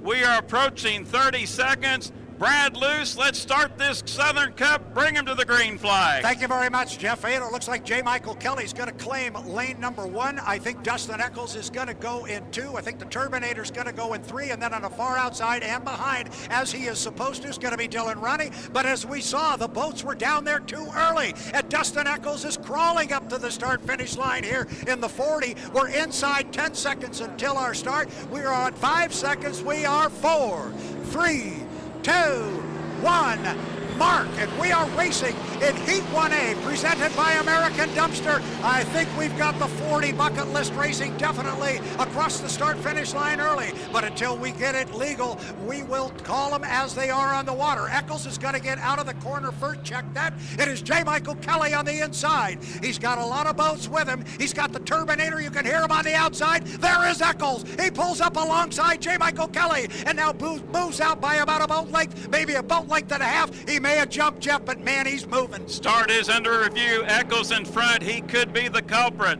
Eckles in front. Kelly is there. The Turbinator in third into turn number 2. Exciting dueling to begin the day, but is Eckles legal? We'll call them as they are on the water until we hear it officially. Kelly with the inside lane position. Look at him right on the buoy row. Now it's Eckles on the outside. Whether he jumped or not, 2 of the fastest race boats in the world are tied together as they come across start-finish line. Jeff, I think you've got an update. We got a 1-lap penalty on your physical leader, Dustin Eckles, in the Bucket List Racing. The Tennessee Orange down a lap for a gun jump. So your leader is the dominant red boat in turn number 1, J. Michael Kelly in the Beacon Electric. That moves the Turbinator, the turbocharged Allison up to second. Griggs Ace Hardware, Miss Home Street in third. Eckles physically in front, but in fourth. Yeah, he's in 4th place, so your leader is J. Michael Kelly, the red boat up the backstretch. That is the Beacon Electric. And if we have that information, so does J. Michael Kelly. That's why you see him letting the orange boat go. Let him go. That's not who he's racing against. However, in his right side rearview mirror, as Jeff calls him, the Turbinator, the U3, the Griggs Ace Hardware, he is trying to make a move, coming up on the outside of J. Michael Kelly. Dustin Eckles will come down. He will will be our leader on the water, but he is actually running it forward. But Jimmy King is making a move, Jeff. Brad with Eckles getting that one-lap penalty. He has come toward the inside, and Kelly's had to go outside his wake. Your official leader. Here comes the turbocharged Allison charging on the outside. This one is not over. American Dumpster, Unlimited 1A. It's the two dominant red boats. Kelly, your leader. Brad, the Turbinator, is right there. Yeah, he's right there. The race is for second place, except that is a race for first place. The two red boats, Kelly on the inside, King on the outside. You can't see King driving a 3, the Griggs Ace Hardware, but he's right with him. This one is going to be close. It's going to be a charge to the finish line. Kelly with the lane position, but it is Jimmy King on the outside with an awful lot of boat speed. He's going to pack as much as he can into this corner. Now you see Dustin Eckles go way wide and give our leaders room to come down and race this out. There is Kelly, there is King. I think J. Michael Kelly will be able to hold him off. Dustin Eckles comes across, but on his inside, our winner of Heat 1A on the water, J. Michael Kelly, driving the Beacon Electric. Second place to Jimmy King in the Griggs Presents Miss Ace Hardware. Holy smoke. Our third place boat will be the rookie, Dylan Runne, driving the Miss Home Street. And I can only think, Jeff Ayler, Dustin Eckles is just kicking himself in that cockpit. We said, don't make a mistake, get your points in that first heat. He made a mistake. We talked about it yesterday. We talked about it this morning. The first heat of the weekend, that's your building block, your top qualifier, the first error of racing activity this weekend. Dustin Eckles running that extra lap, and he does have to finish to get those 169 points. Great run by J. Michael Kelly, but Brad the Turbinator, Griggs Presents Miss Ace Hardware, the World War II Allison aircraft engine, looked great with that turbocharger running in second. That's fun. Gas him up. Let's do it again. That was an awful lot of fun. Here comes Dustin Eckles. He's disappointed, but he comes across still very important.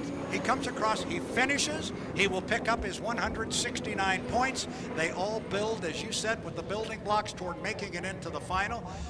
The two boats who make out like a bandit because of Dustin Eckles' air, the U3, the Griggs Presents Miss Ace Hardware with Jimmy King.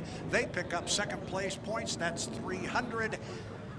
And how about Dylan Runne? Has to start behind the field, so he's handicapped to begin with, but because of the matters out front, he picks up a third place and 225 points. Boy, despite the bad start by Dustin Eckles, he creeped and crawled to the start-finish line buoy, but Brad, once he got that thing wound up, he was actually physical in front for the majority of the heat, and Kelly just kept right in there. But you said perfectly, when Kelly got word from the spotter, just lift that foot a little bit, let him go, keep this Beacon Electric on the water, don't make any mistakes. The one little thing I saw that was exciting, Eckles with that one lap penalty was running close to the buoy row with Kelly in second, and I thought it was going to get a little bit dicey going into turn number one, working that final lap, because that Turbinator was sneaking up. They were trying to catch the Beacon Electric. That Turbinator was definitely coming. Now we have to remind our fans, our results, our finish order, the winning boat, the U8, the Beacon Electric with J. Michael Kelly. Second place to Griggs Presents Miss Ace Hardware, Jimmy King. Third place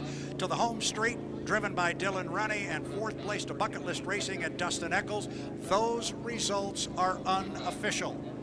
And Jeff, I'm going to hold my breath on that one, because I said it, you said it, they were down there way too early on a 2.5 mile course like this. You do not want to be down at that lower end of the race course, the way I see it, at 1:30, and we had 3 of them down there.